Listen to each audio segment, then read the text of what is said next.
శుక్లాంబరధరం విష్ణుం శశివర్ణం చతుర్భుజం ప్రసన్నవదనం ధ్యాయేత్ సర్వవిఘ్నోపశాంతయేత్. గురుర్బ్రహ్మా గురుర్విష్ణుః గురుర్దేవో మహేశ్వరః గురుః సాక్షాత్ పరబ్రహ్మ తస్మై శ్రీగురవై నమః.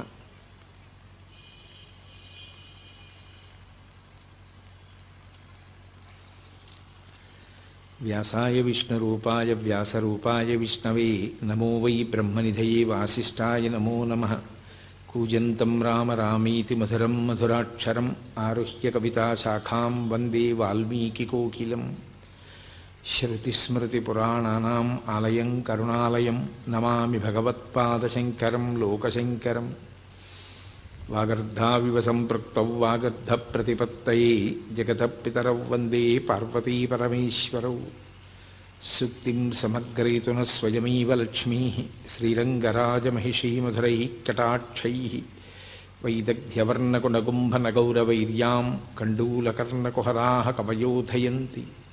హైమోత్ఫపుండ్రమజహన్మకుటం సునాసం మందర్స్మితం మకరకుండలచారుగండం బింబాధరం బహుళదీర్ఘకృపాకటాక్షం. శ్రీవేంకటేశముఖమాత్మని సన్నిధత్తాం.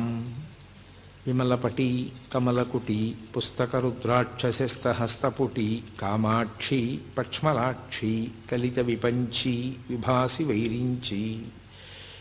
మనోజవం మరుతతుల్యవేగం జితేంద్రియం బుద్ధిమతాం వరిష్టం వాతాత్మజం వనరయూధముఖ్యం శ్రీరామదూతం శిరసా నమామి. ఆపదామపహర్తారం దాతారం సర్వసంపదాం లోకాభిరామం శ్రీరామం భూయో భూయో నమామ్యహం. హరి ఓం. పరమేశ్వర స్వరూపైన సభకి నమస్కారం.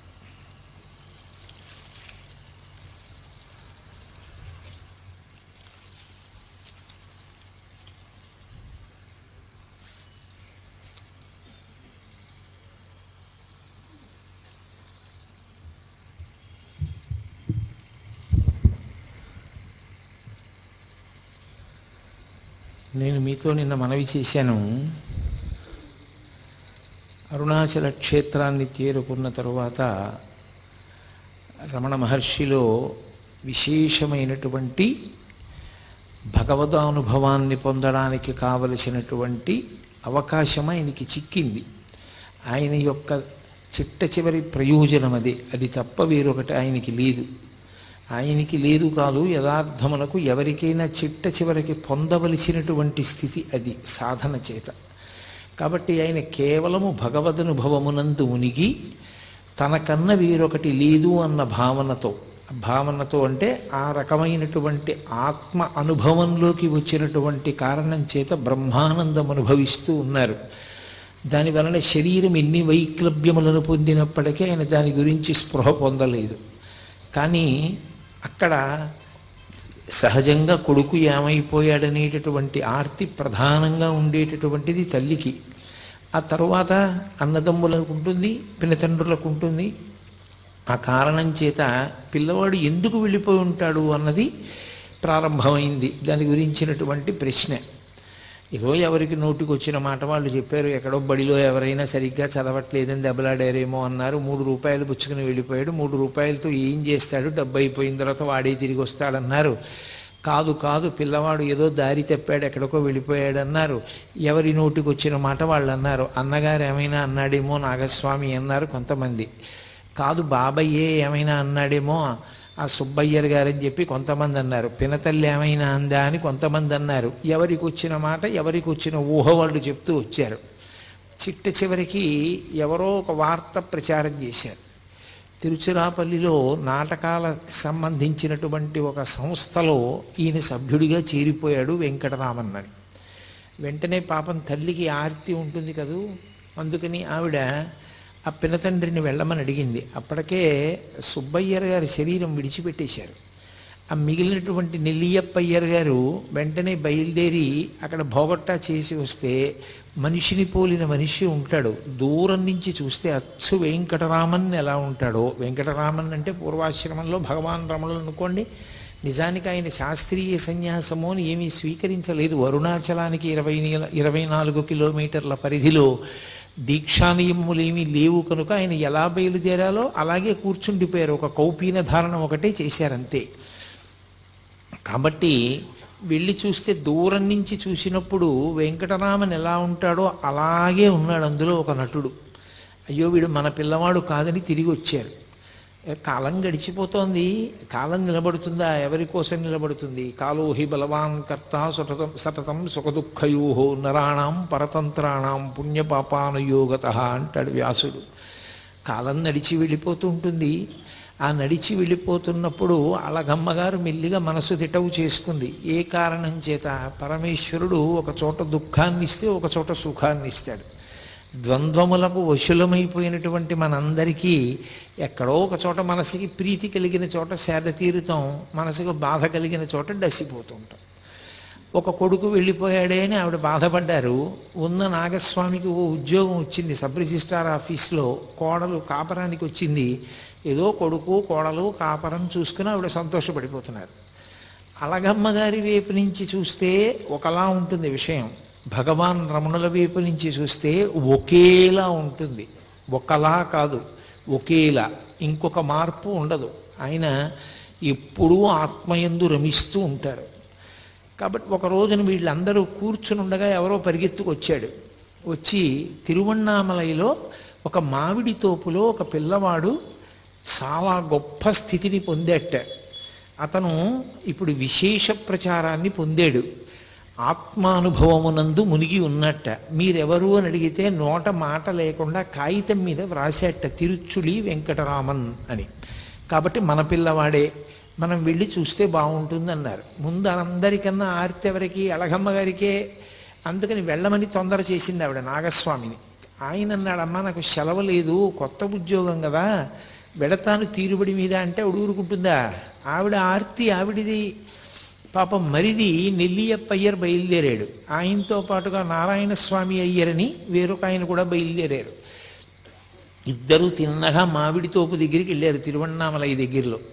తీరా అక్కడికి వెళ్ళిన తర్వాత ఆ బాలస్వామి చేసుకునేటటువంటి సాధనకి, ఆ ఆనందానికి అందరూ వెళ్ళి చూస్తుంటే అడ్డొస్తున్నారని లోపలికి ఎవ్వరినీ పంపించడం మానేసి అక్కడ ఒక ఆయన అడ్డంగా ఉండడం మొదలుపెట్టాడు.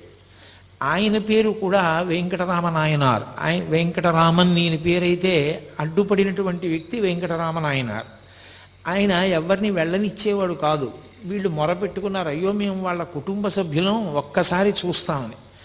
నేను పంపను, ఆయన ఏకాంతానికి భంగం కలుగుతోంది అన్నాడు.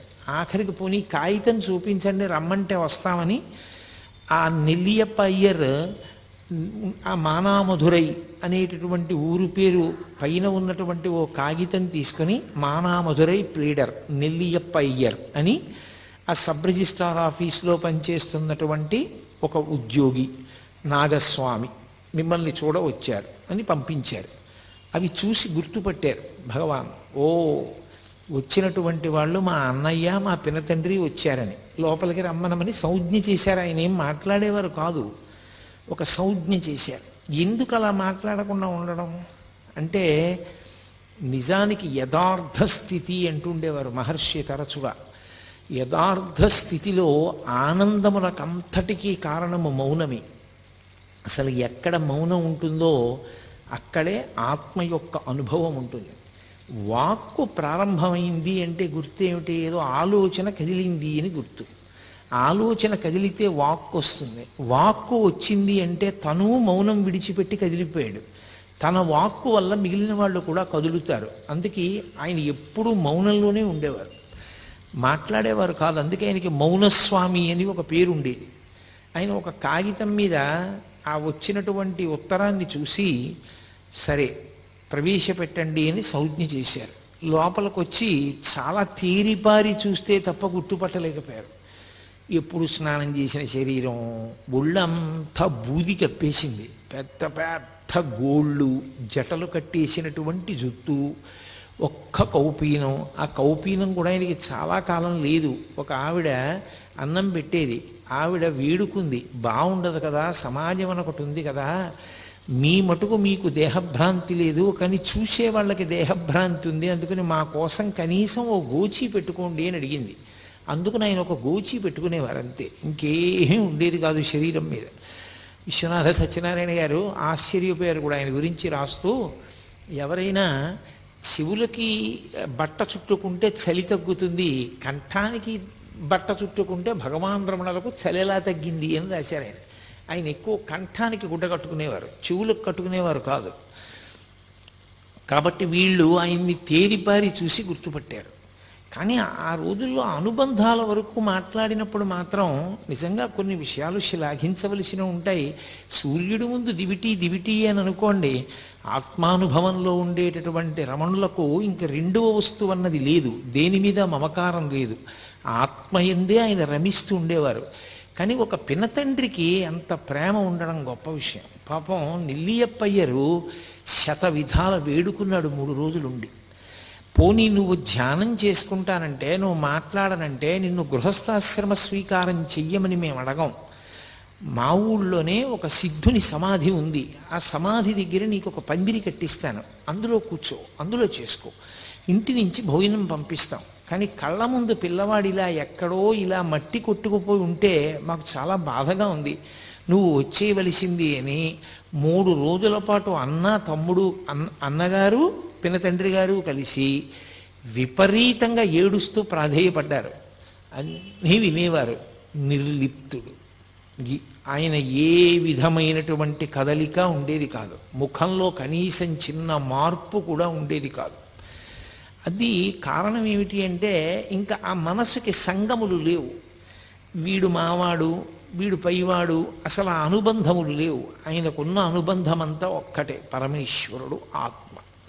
ఆ ఆత్మయే ఈశ్వరుడు, దాని యందు రమిస్తూ ఉండేవారు. అంత పూర్ణ వైరాగ్యము జ్ఞానము పక్కపక్కనే ప్రవహిస్తాయి.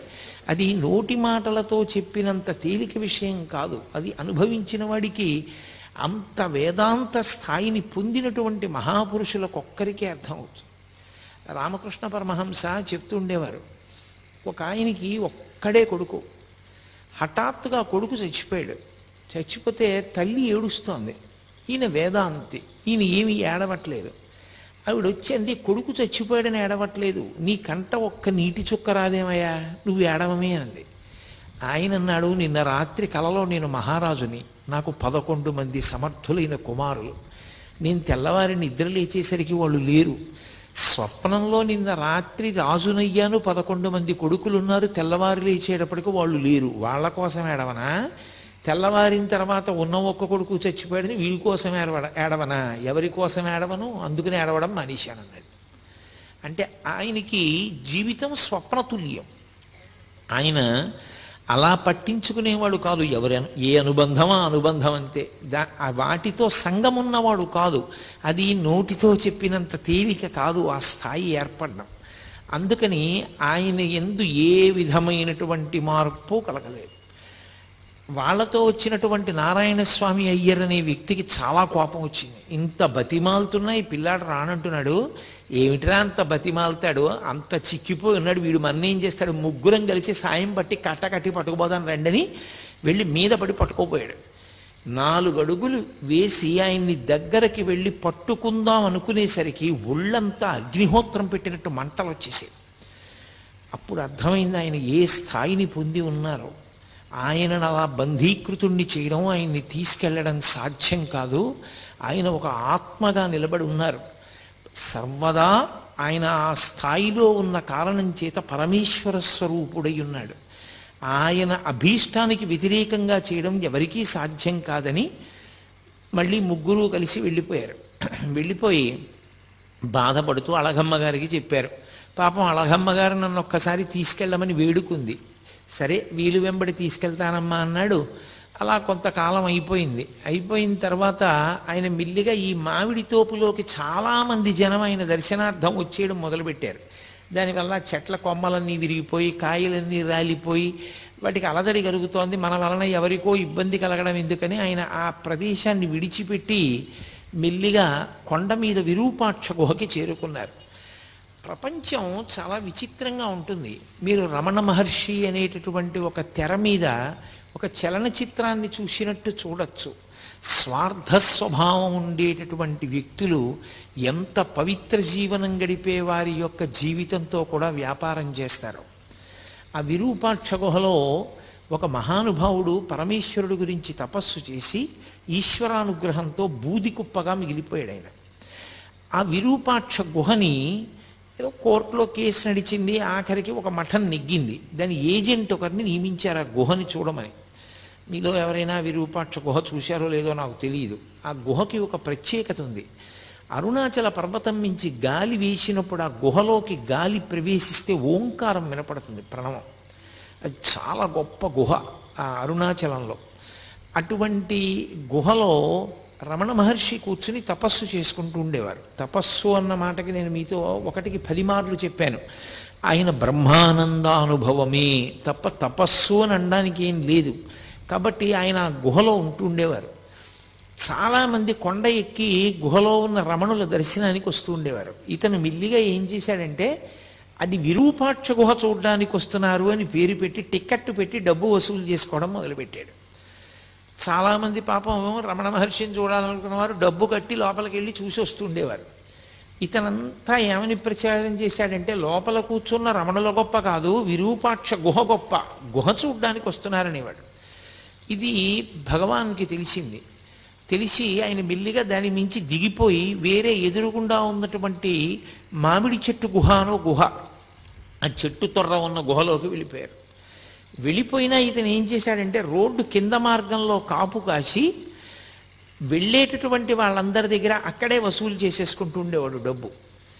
అరేరే, నిష్కారణంగా నా కోసం వస్తున్న వాళ్ళందరూ ఇంత ఇబ్బంది పడి డబ్బు కట్టవలసి వస్తోందని అక్కడి నుంచి బయలుదేరి భగవాన్ కిందకి వెళ్ళిపోయారు. వెళ్ళిపోయి కొండ పాదంలో ఉండేటటువంటి అరుణగిరినాథర్ దేవాలయంలో కొంతకాలం ఉన్నారు. ఎంత విచిత్రంగా ఉంటుందంటే ప్రపంచం. ఆ తర్వాత ఏదో తప్పు తెలుసుకున్నాడు, పొరపాటు అయిపోయిందన్నాడు, విరూపాక్ష గుహలోనే ఉండమన్నాడు. మళ్ళీ రమణ మహర్షి విరూపాక్ష గుహలోకే వెళ్ళారు. ఒంటి మీద ఉన్న బట్ట మారిస్తేను, బట్ట రంగు మారిస్తేను లోపల ఉన్న బుద్ధులు ఎక్కడికి పోతాయి? బట్ట మారిస్తే బుద్ధి పోతుందా? బట్ట రంగు మారితే బుద్ధి పోతుందా? సన్యాసులమని పేరు చెప్పుకొని కాషాయం కట్టుకుని తిరిగేటటువంటి ప్రబుద్ధులు కొందరు అరుణాచల పర్వతం మీద ఉండేవారు ఆ రోజుల్లో. వాళ్ళకి రమణ మహర్షి మీద అపారమైనటువంటి కక్ష. ఎందుకని అంటే, ఆయన వచ్చిన తరువాత అందరూ ఆయన దర్శనానికి వెడుతున్నారు అని. అందులో జటాస్వామి అని ఒక స్వామి ఉండేవాడు. ఆయన ఎవరైనా అరుణాచల పర్వతంలో ఏదైనా గుహలో ప్రవేశించి తపస్సు చేద్దామంటే ఆయన పైనుంచి ఎవరికీ కనపడకుండా రాళ్ళు దొల్లిస్తుండేవాడు, పెద్ద పెద్దవి. అది చూసి, బాబోయ్ ఇక్కడ కొండలో భూకంపాలు వస్తాయిలా ఉంది, ఇలా శిలలు దొల్లుతాయిలా ఉంది, ఎక్కడో మనం చూసుకోకపోతే వచ్చి నెత్తి మీద పడుతుందని కొండ దిగి వెళ్ళిపోయేవారు. ఎవరు కొండ మీద ఉండేవారు కాదు, ఆయన ఒక్కడే ఉండేవాడు. ఆయన ఒక సన్యాసి, ఆయన పేరు జటాస్వామి. ఎందుకు ఆయనకి ఆ పని అంటే దానికి అర్థం లేదు. అదొక స్వార్థం. అరుణాచల పర్వతం మీద తాను తప్ప ఎవరూ ఉండకూడదు. ఒకసారి రమణ మహర్షి రాళ్ళు ఎక్కడి నుంచి పడుతున్నాయో గమనించి అతని ఊహకు అందడానికి వీలు లేకుండా వేరొక వైపు నుంచి కొండ ఎక్కి అతను రాళ్ళు దొల్లిస్తుంటే పట్టుకున్నారు. పట్టుకుంటే రాళ్ళు దొల్లిస్తున్నవాడు రమణ మహర్షిని చూసి సిగ్గుపడాలి. అతను సిగ్గుపడలేదు. అరగంట సేపు నవ్వాడు. అరగంట సేపు నవ్వి పెద్ద వికటాట్టహాసం చేసి వెళ్ళిపోయాడు. కానీ మీరు ఒక్క విషయం గమనిస్తూ ఉండాలి. రమణులు ఉదాసీనులు. ఆయన పక్కన మీకు ఇటువంటి వ్యక్తులందరూ కనపడుతూ ఉంటారు. ఆయనకి దేనితో సంబంధం లేదు. వీడు ఇటువంటి వాడు, వాడు అటువంటి వాడు అన్న మాట ఆయన ఏమనరు.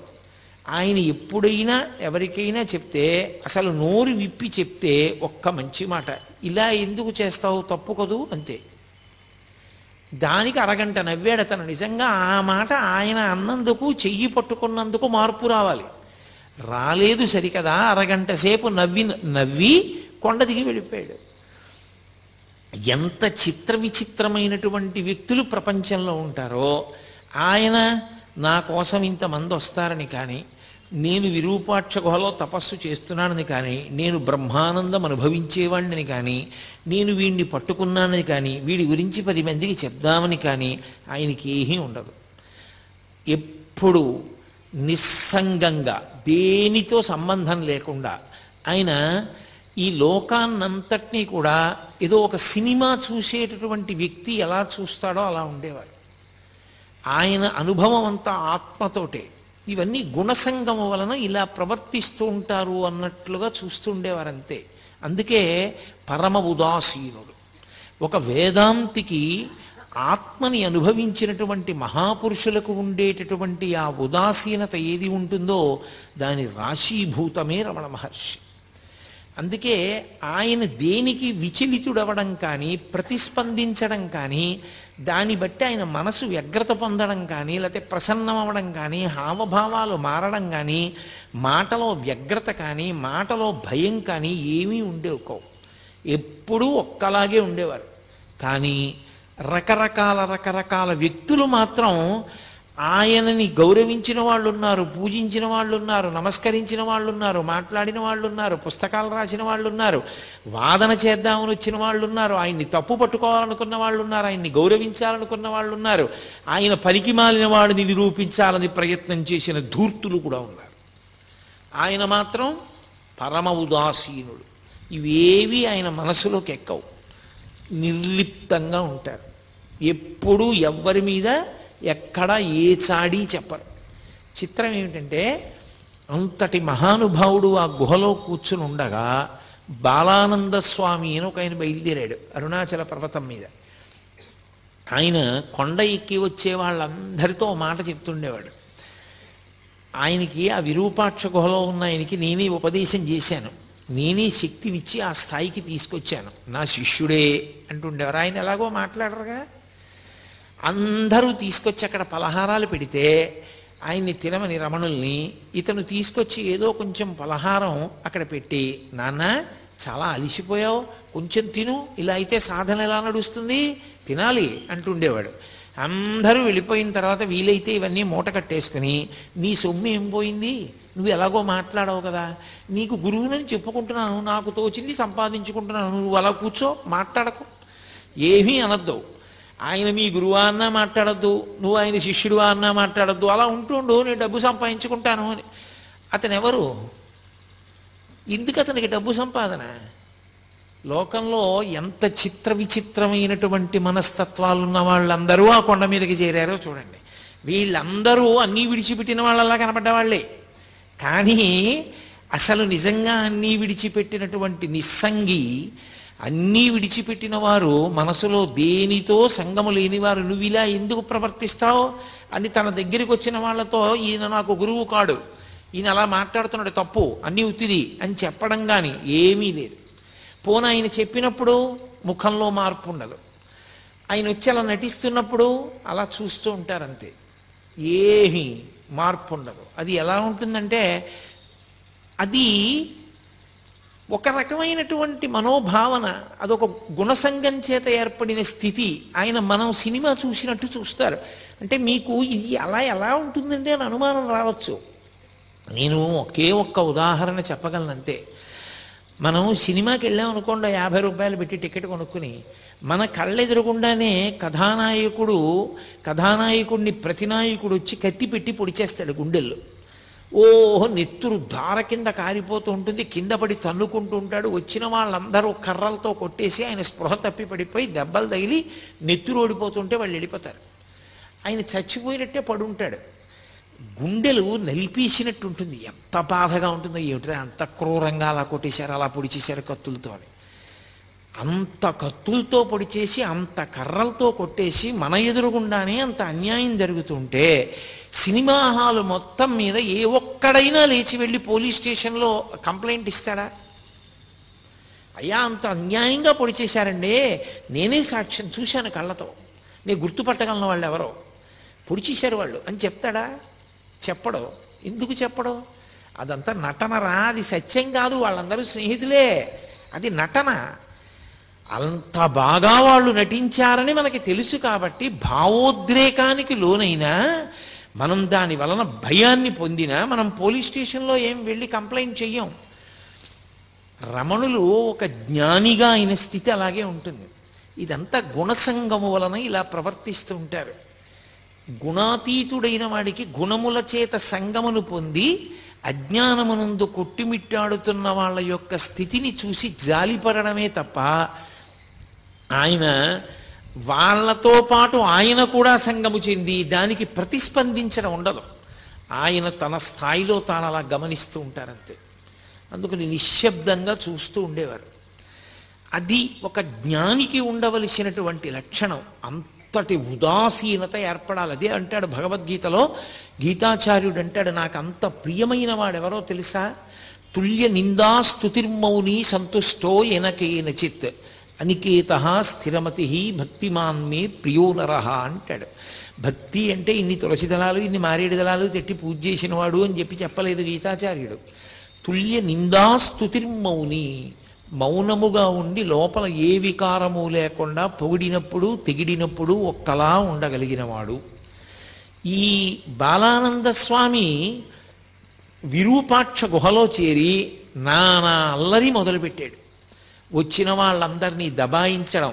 ఆయన మాట్లాడరు కదా అని తనకి లొంగిపోయినవాడు, తనకి వశుడైపోయినవాడు, తనంటే భయపడిపోతున్నాడని ఆయన అనుకున్నాడు తప్ప ఆయన ఏ విధమైన ప్రతిస్పందన ఆయన ఎందు లేదు. ఆయన కేవలము మౌనంలో తనలో తాను రమిస్తూ ఉన్నటువంటి వ్యక్తి అన్న ఆయన స్థాయిని అర్థం చేసుకోలేకపోయాడు. అర్థం చేసుకోలేక ఎంత దుర్మార్గమైన స్థితికి వెళ్ళిపోయాడంటే, మహాత్ముల జీవితాలు పువ్వులు పరిచినటువంటి పక్కలు కావు. ఎన్ని కష్టాలు పడ్డారో. రమణులు అరుణాచలంలో తపస్సు చేసుకుంటుంటే ఆయన వెనక్కి వచ్చి ఒక వ్యక్తి మలమూత్ర విసర్జన చేసి వెళ్ళిపోయాడు. ఏం చేస్తాడో చూద్దామని అతను విసర్జించిన మూత్రం ఆయన పిరుదుల కింద నుంచి కారిపోయింది. అయినా ఆయన ఎప్పుడూ ఎవరిని ఏమీ అనలేదు. అదొక అజ్ఞాన స్థితి అంతే. అమ్మ బిడ్డల వంక ఎలా చూస్తుందో వాడి తెలియని పని చేస్తే ఆయన అంతే అలాగే చూసేవారు. ఆయనలోంచి కోపం కానీ ప్రతీకార భావన కానీ పెళ్ళుబికేవి కావు. అతను సాక్షాత్ రమణులు ఉన్నటువంటి అంత పవిత్రమైన విరూపాక్ష గుహలో ఒక రాత్రి మూత్ర విసర్జన చేశాడు. చేస్తే పళనిస్వామి అని ఉండేవారు. ఎప్పుడూ రమణులకి సేవ చేయడమే. ఆయన జీవితానికి ఇంకో ప్రయోజనం లేదు. రమణ మహర్షికి సేవ చేయడం ఒక్కటే. అది ఏ వ్యక్తికి ఏ అదృష్టం పడుతుందో తెలియదు. ఒకడు స్వామి అయ్యుండి, స్వామి అంటే తాను సన్యాసి అయ్యుండి రమణుల పట్ల అలా ప్రవర్తించాడు. ఒకడు ఆయన పట్ల అంత గౌరవభావంతో ఎనలేని సేవ చేసేవాడు. అతను అరుణాచలం వెళ్ళి ఆ తిరువణ్ణామలై ఊళ్ళో భిక్షాటనం చేసి తీసుకొచ్చి రమణ మహర్షికి పెట్టేవాడు. అప్పుడప్పుడు రమణ మహర్షి కూడా భిక్షాటన చేసేవారు. ఊళ్ళోకి వెళ్ళి భిక్షాటన చేసి వచ్చి అది ఏ పదార్థమో ఆయనకు అనవసరం. ఆ పదార్థం చేతిలో పడగానే నవ్వుకుంటూ దాన్ని నడుస్తూ తినేవారు. నడుస్తూ తినేసి కొండ మీదకి వచ్చి బండ మీద వెల్లకిలా పడుకునేవారు. జ్ఞాని యొక్క స్థితిని లెక్క పెట్టడం చాలా కష్టం. అలా ఎందుకుంటారండి, అలా ఎలా ఉంటారండి అని మీకు అనుమానం రావచ్చు. నేను ఒక్క విషయం, కొన్నింటికి ఉపమానాలు కొన్నే చెప్పగలం. ఆ స్థాయిని యథార్థంగా చిత్రీకరించి చూపించడం చాలా కష్టం, ఎవరికీ సాధ్యం కాదు. ఎందుకంటే అది వాక్కులకు అందేటటువంటి విషయం కాదు. ప్రధానంగా ఆత్మ వాక్కుకు అందదు. ఆత్మస్థితి ఎందున్న యోగి కూడా వాక్కుకు అందడు. కానీ దాన్ని ఒక ఉదాహరణ చేత కొంత చెప్పే ప్రయత్నం చేయడం మాత్రమే చెయ్యవలసి ఉంటుంది. మీరు చూడండి, ఆయన నిలబడి నడుస్తూ కొద్దిగా అన్నం తినేసి వెళ్ళిపోయేవారు. కొందరు నింద చేసేవారు, కొందరు పని చేసుకోకూడదా ఏదైనా అనేవారు, కొందరు మహానుభావుడిని అన్నం పెట్టేవారు. అన్నిటికీ ఒకటే చిరునవ్వు. ఆయనలో ఏ ప్రతిస్పందన ఉండేది కాదు. అలాగే నడిచి వెళ్ళిపోతూ ఉండేవారు. అలాగే కాస్త అన్నం తినేసేవారు, అలాగే ఉండేవారు, అలాగే కొండ మీదకి వెళ్ళిపోయేవారు. అది ఎలా ఉంటుంది అంటే, మీరు ఒక పసిపిల్లవాడిని పట్టుకుని వెళ్ళి వాడిని తిట్టండి, వాడు నవ్వుతాడు. వాడిని మీరు కొట్టండి, వాడికి బాధ కలిగిందని వాడు ఏడుస్తాడు. లేదా మీరు వాడిని పొగడండి, వాడు నవ్వుతాడు. వాడిని నింద చేసినా, మీరు నింద చేస్తూ మాట్లాడుతున్నా వాడు నవ్వుతూనే ఉంటాడు. వాణ్ణి మీరు పొగుడుతున్నా వాడు నవ్వుతూనే ఉంటాడు. వాడికి మీరు నిందిస్తున్నారని ప్రతిస్పందన ఉండదు, మీరు పొగుడుతున్నారని ప్రతిస్పందన ఉండదు. ఆ నింద కానీ పొగట్ట కానీ వాడి మనసు పుచ్చుకుంటే కదా అప్పటికి చేతకానితనం. ఇంకా కానీ ఆయనది చేతనైన తనమయ్యుండి పుచ్చుకోదు మనసు. పుచ్చుకోదు కనుక ఆయన ఒక నవ్వు నవ్వేస్తారు.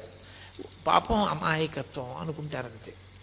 ఇక మరి భిక్షకెందుకు వెళ్ళడం అంటే, ఈ శరీరానికి ఓ వ్యాధి వచ్చిందనుకోండి, ఈ మోకాలు నిప్పెడుతోంది అనుకోండి, నాకు ఈ మోకాలు నిప్పెడితే ఏమంటే ఈ మోకాలు ఏమిటో చాలా నిప్పెడుతోంది, కూర్చోలేకపోతున్నాను పూర్వంలో ఉపన్యాసానికి, చాలా బాధ పెడుతోంది ఇది అని ఓ డాక్టర్ దగ్గరికి వెళ్ళాను అనుకోండి. ఆ డాక్టర్ గారు ఏదో నాకు ఔషధిని ఇచ్చి ఇది తాగవయా అన్నారు. ఆ ఔషధం చాలా చేదుగా ఉంది, అది ఓ పూట వేసుకుంటున్నాను. ఏదో ట్యాబ్లెట్ ఇచ్చి చప్పరించన్నారు, అది చాలా తీయగా ఉంది. ట్యాబ్లెట్ చాలా తీయగా ఉంది కదా అని రోజుకు ఒకటి చప్పరించమంటే 10 చప్పరిస్తానా? అది ఒక్కటి చప్పరించమన్నాడు, ఒకటే చప్పరిస్తాను. ఇంకొక ఔషధం చేదుగా ఉంది, బా తాగడానికి అసహ్యంగా ఉంది, కానీ మానేస్తానా? తాగుతాను. జ్ఞాని దృష్టిలో ఆకలి ఈ శరీరానికి ఒక రోగం. మందు వేసుకునేటప్పుడు మందుకి రుచి ఎలా చూడరో ఈ శరీరానికి ఒక వ్యాధి ఆకలి.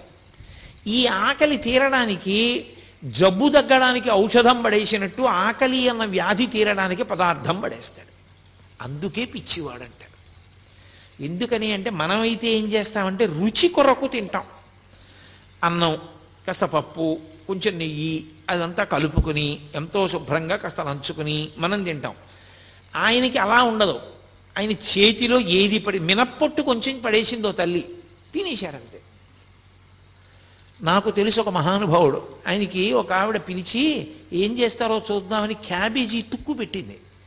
ఆయన చక్కగా తుక్కు తిని మంచినీళ్ళు తాగేసి ఈశ్వరార్పణమస్తు అని వెళ్ళిపోయాడు.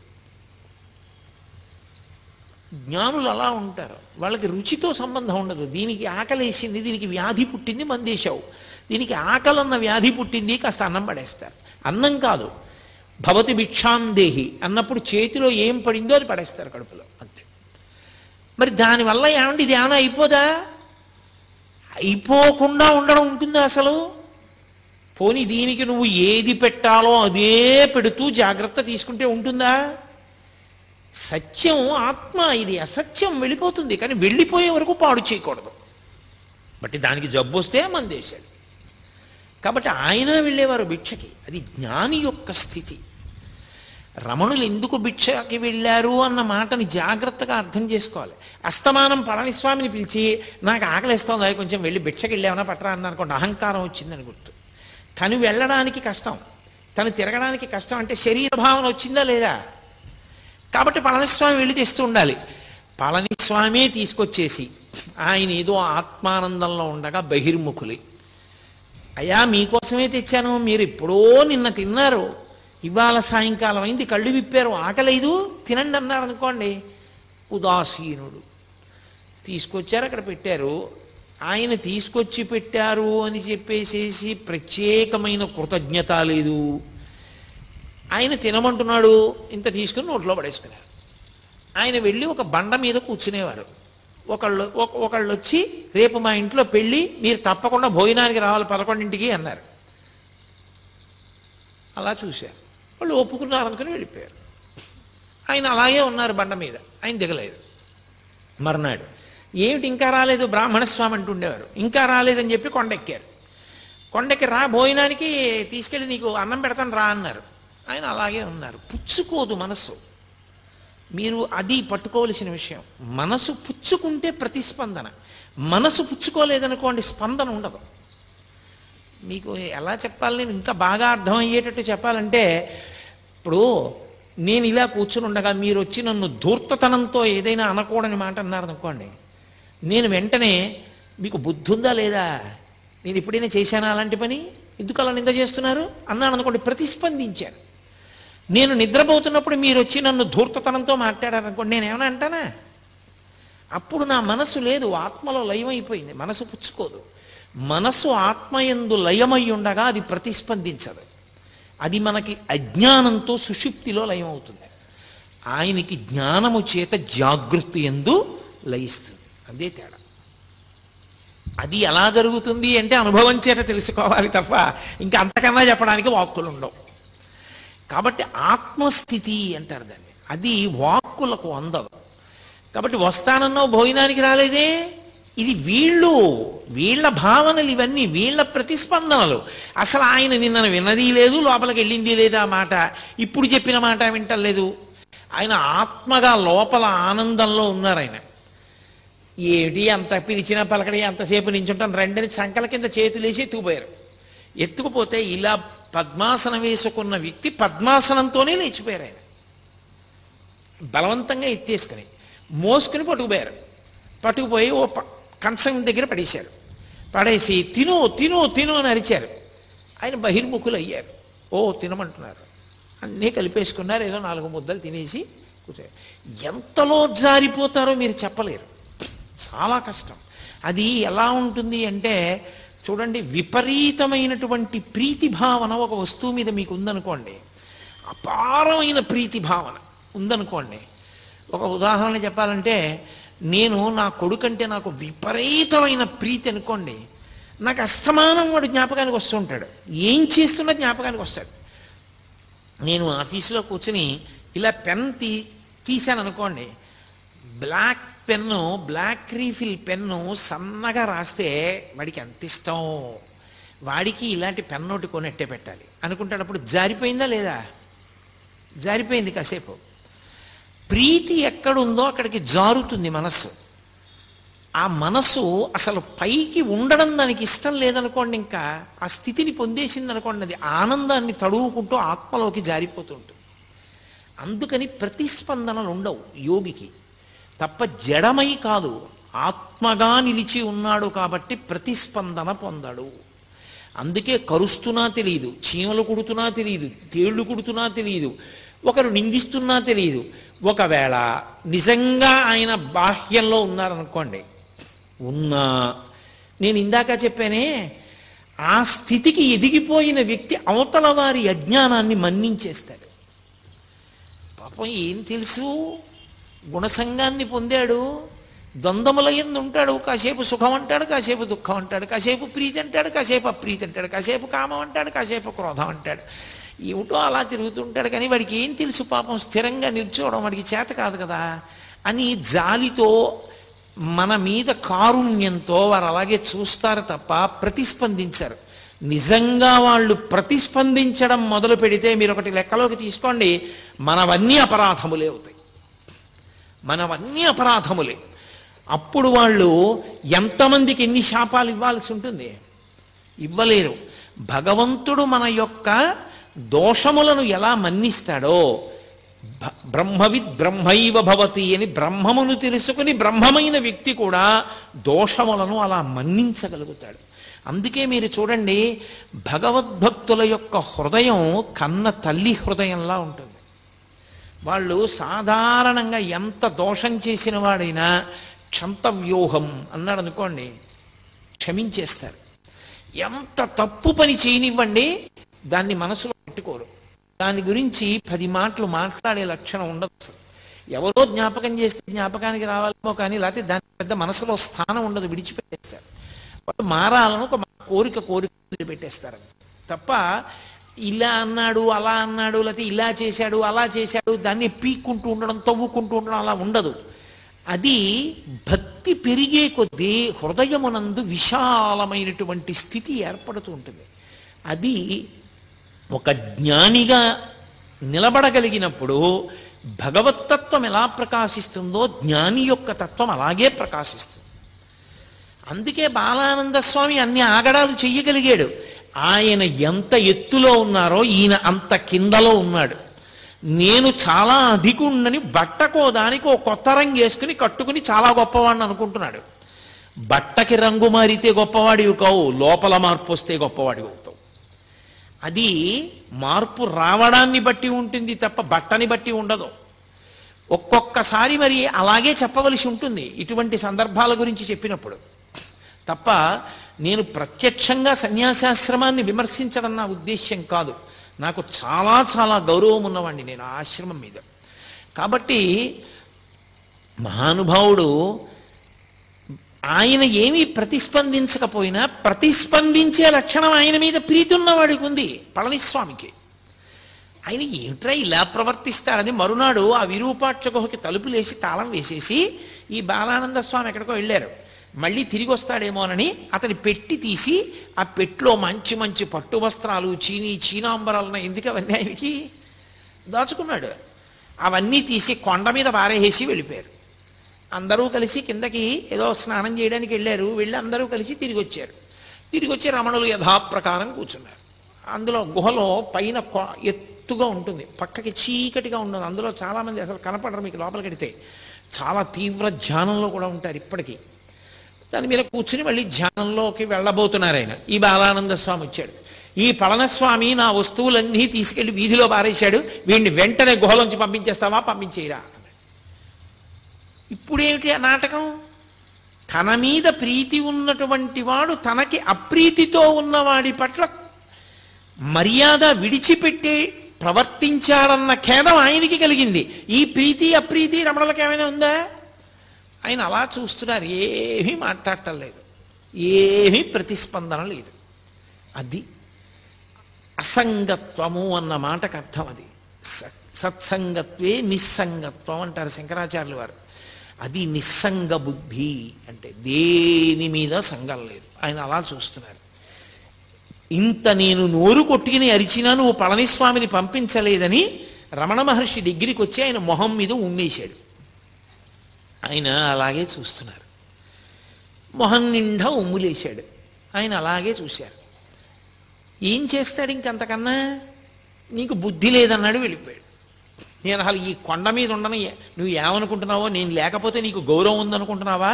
నా శిష్యుణ్ణని చెప్పాను కాబట్టి వస్తున్నారు నలుగురును అంటే నలుగురు రాకపోతే ఆయన బెంగపెట్టుకుంటాడని ఆయన ఉద్దేశం. అసలు నిజమైనటువంటి భక్తుడు మనుష్యులకు ఎంత దూరంగా ఉందామా, ఎంత ప్రశాంతంగా ఉందామా అని వెంపర్లాడతాడు. భక్తిని అడ్డుపెట్టి పబ్లిసిటీలు కోరుకునే వాళ్ళు ఉంటారు. వాళ్ళు ఎంతమంది రావాలని కోరుకునేవాళ్ళు తప్ప నిజంగా భక్తితో ఉండాలనుకునేవాడు మౌనంగానో గ్రంథపఠనం చేసుకుంటూనో జపం చేసుకుంటూనో గడపాలి, ఏకాంతంగా ఉండాలని అభిలషిస్తాడు తప్ప ఆయనకి ఇంకొక కోరిక ఉండదు. అందుకే మీరు ఎప్పుడైనా గమనించండి, ఆ ఏకాంతంగా ఉండడానికి వాళ్ళకి రాజసౌధాలు అక్కర్లేదు, వాళ్ళకి ఏమక్కర్లేదు. ఎవ్వరూ రాకుండా వడ్ల బస్తాలు పారేసే గది ఇచ్చి ఆ గదిలో కుర్చీ వేసి ఇక్కడ కూర్చొని చదువుకోవడం, లైట్ వేసి తలుపేసి వెళ్ళిపోయారనుకోండి, వాళ్ళు అందులో హాయిగా కూర్చుంటారు. వాళ్ళకి కావలసింది ఏకాంతం తప్ప సౌకర్యములతోడి ఏకాంతం కాదు. అది ఆయన స్థితి, రమణులది. 10 మంది రాకపోతే బెంగ పెట్టుకుంటారా ఆయన అనుకుంటున్నాడు బాలానంద స్వామి. ఇది ఈయన స్థితి. ఎంత భేదం చూడండి. ఒక్క రమణ మహర్షి యొక్క జీవితాన్ని పరిశీలనం చేస్తే ఆత్మస్థితిని పొందినటువంటి యోగి ఎన్ని కష్టాలు అనుభవించవలసి ఉంటుందో ఆయన అర్థం చేసుకోలేని వాళ్ళు ఎంతమంది చుట్టూ చేరుతారో గమనిస్తే అది ఎంత కష్టమో. అసలు అలా నిలబడడం ఎంత కష్టపడి నిలబెట్టుకోవలసి ఉంటుంది. ఎందుకని?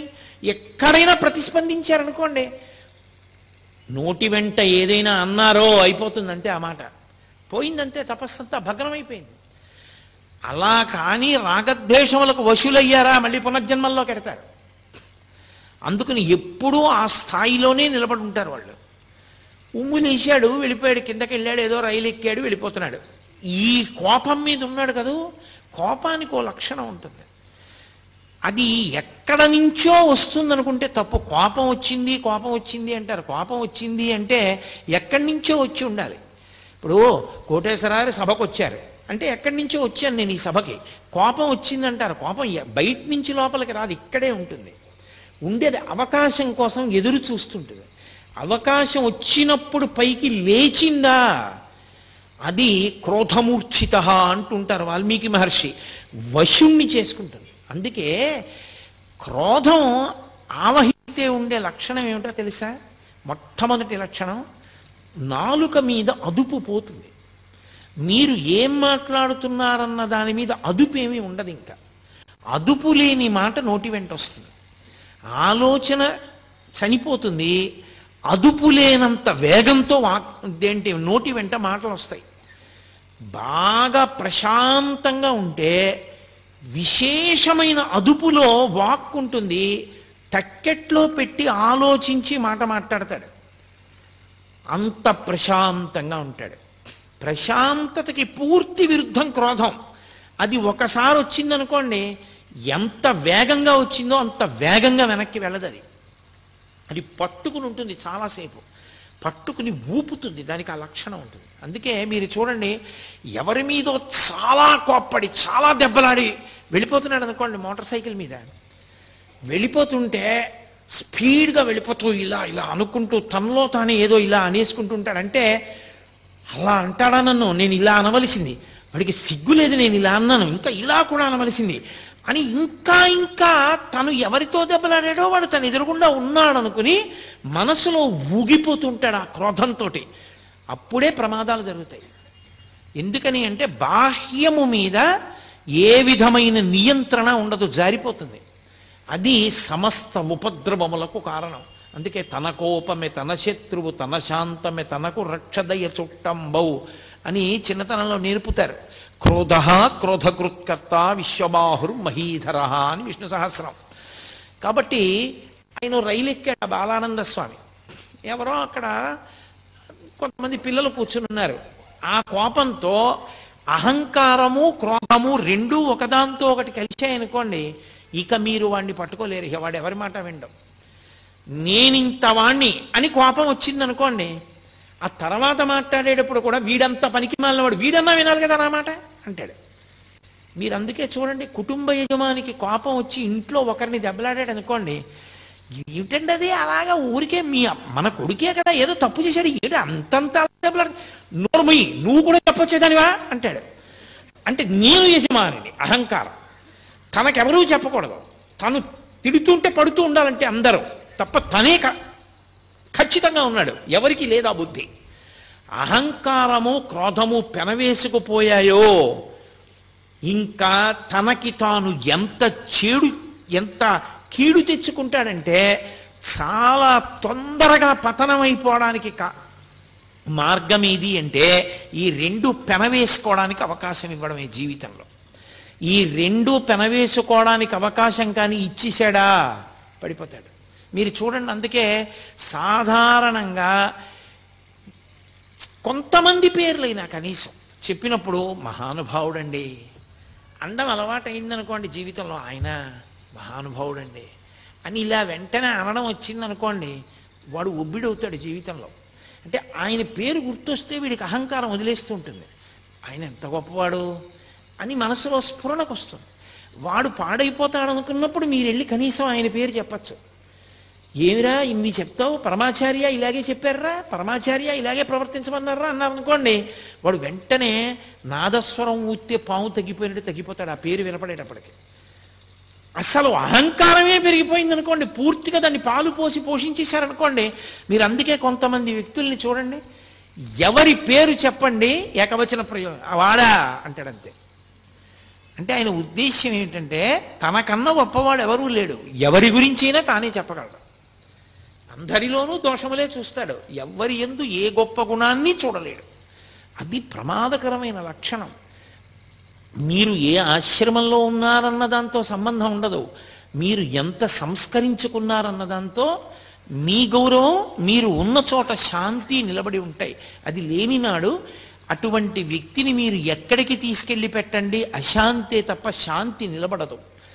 అది రమణ మహర్షిని అడ్డుపెట్టి పరిశీలనం చేసినప్పుడు రమణ తత్వం ఎంత శాంతికారకమో ఆయన పక్కన పెట్టి చూసినప్పుడు ఇవన్నీ అంత అశాంతికారకములు. ఆ పిల్లల్ని పట్టుకొని ధూర్తతనంగా మాట్లాడాడు.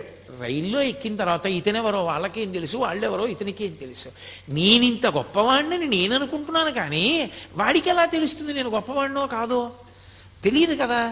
అలా అనుకోవడానికి అవకాశం ఎక్కడ ఉంటుంది? అలా అనుకోకూడదు. అలా అనుకుంటే అసలు నువ్వు జీవితంలో ఇమడలేవు. ఇవాళ రాత్రి సన్మానం అయింది, 150 పూలదండలు వేశారు. రేపు పొద్దున నీ కర్మకాలి రిజర్వేషన్ లేకుండా ప్రయాణం చేయాల్సి వచ్చింది. నువ్వు జనరల్ కంపార్ట్మెంట్లో అవసరమైతే మరుగుదొడ్డి దగ్గర నిలబడాలంతే. నిన్ననే నాకు దండలేశారు, ఏమిటిది అందరూ నా మీద ఇలా పడిపోవడం, నాకు లేచి సీట్ ఇవ్వద్దా అంటే అందరూ కలిపి నేను భోగిలోంచి కిందకి తోసేస్తారు. దీపో ఈ ఊళ్ళో నువ్వు ఎక్క రైలు అని. ఇక అంత గొప్పవాడు అయితే కారు ఎక్కవా, అంతేగాని ఏమి నువ్వు ఎక్కితే సీట్ ఎందుకు ఇస్తాను నీకంటారు. నువ్వు నీకు నేనింతవాణ్ణి అనుకున్నప్పుడు నువ్వు ఇమడలేవు. నువ్వు ఎక్కడున్నావో తెలుసుకోవడం నీకు అలవాటైన నాడు మహామహులంతటి వారు అవకాశం, సందర్భము, సమయం కలిసి రానప్పుడు సమయానికి అనుగుణంగా అలా ప్రవర్తించారు. రామచంద్ర ప్రభు అంతటి వాడు 14 ఏళ్ళు అరణ్యవాసం చేశాడు. నేనెంతటి వాణ్ణి? అవసరం అలా వచ్చింది, పూర్వజన్మ కర్మక్షయం ఇలా అయిపోతుంది. కాబట్టి ఇప్పుడు ఈ కష్టం ఏమిటో, ఇది ఎలా ఉంటుందో, ఇంతమందితో కలిసి నిలబడి వెళ్ళడం ఇదో అనుభూతి. పరమేశ్వరానుగ్రహం ఉత్తప్పుడు కుదురుతుందా? వస్తుంటే తప్పుకోండి అంటారు. ఎంత సంతోషంగా ఉంది ఇవాళ అనుకుని నించున్నాడు అనుకోండి, ప్రశాంతంగా ఉంటాడు. నిన్ను పరిశీలించుకోవడంలో నీకు శాంతి, ఇతరులకు శాంతి.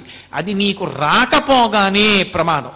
కోపం రావడం తప్పు కాదు, కోపం రావాలి. దేనికి రావాలో తెలుసా?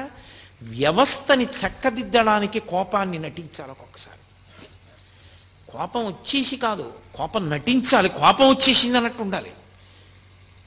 1-2 నిమిషాలాగి వస్తే కదా కోపం, వస్తే ఊపేస్తుంది.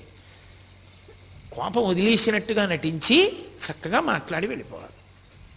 కోపము వ్యవస్థని దిద్దడానికి సాధనం అవ్వాలి తప్ప కోపమునకు తాను వశుడు కాకుండా ఉండాలంటే ఎంతో పరిశీలన ఉండాలి. అది మహానుభావులకు ఉంటుంది.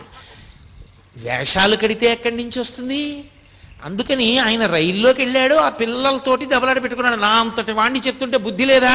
నీ చెప్పిన పని చెయ్యొద్దా అన్నాడు. ఆ పెట్టేదో తీయమన్నాడు, వాళ్ళు తీయలేదు. వాళ్ళకి కోపం వచ్చింది. వెంటనే అతను కాలి చెప్పు తీసి ఒళ్ళంతా ముద్దర్లు పడేటట్టు కొట్టాడు. అయిపోయిందా అహంకారం? ఇప్పుడు నేను బలానా అన్నాడు, ఎక్కువ అంటాడు. అయిపోయిందా నీ గౌరవం? ఒకవేళ నువ్వు ఎవరో తెలుసా అని వెళ్ళి నించున్నారు. వెళ్ళి నించుంటే రైల్వే స్టేషన్లో ఆ రోజున నేను రైలు ఎక్కినప్పుడు ఏమైందో నీకు తెలిసిందా అని అడిగాడు.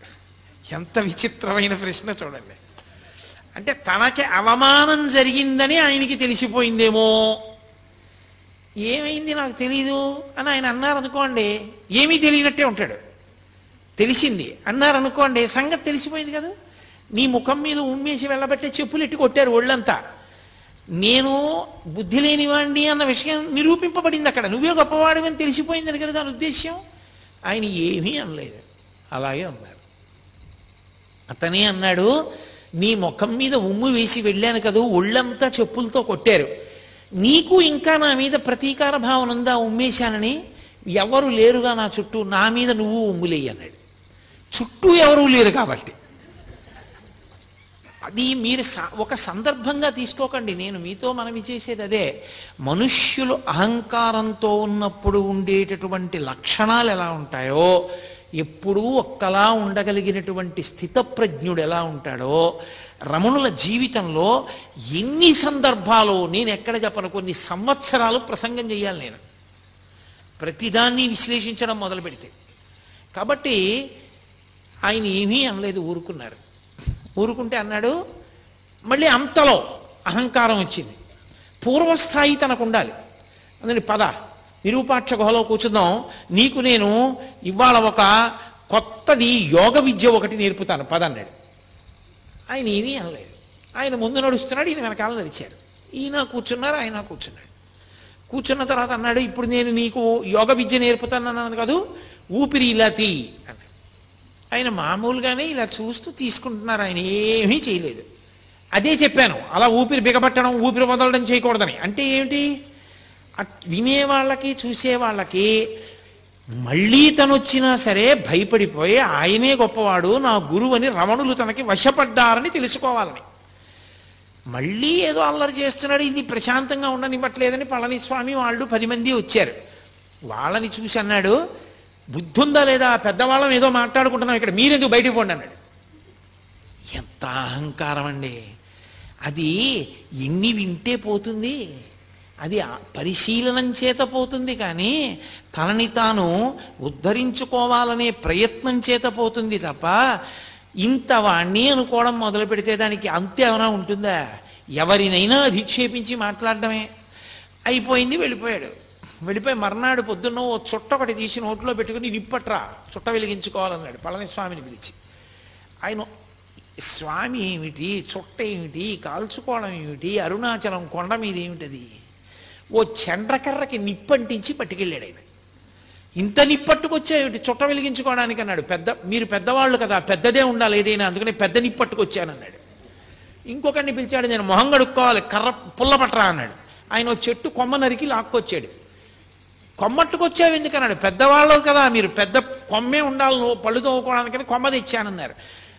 అంటే మీరు ఒకటి గమనించాలి, ఇది వినడానికి చాలా సంతోషంగా ఉంది. మీరు చూడండి, ఇప్పుడు నేను ఇది చెప్తున్నప్పుడు వెంటనే మీరు సంతోషంగా ఓ చిన్న నవ్వు నవ్వుతారు. ఎందుకని అంటే మంచి భలేవాడు అడిగిన దానికి భలే చెప్పాడురా అని. అంటే మనకి మూడో వ్యక్తిగా స్పందించడం అలవాటు.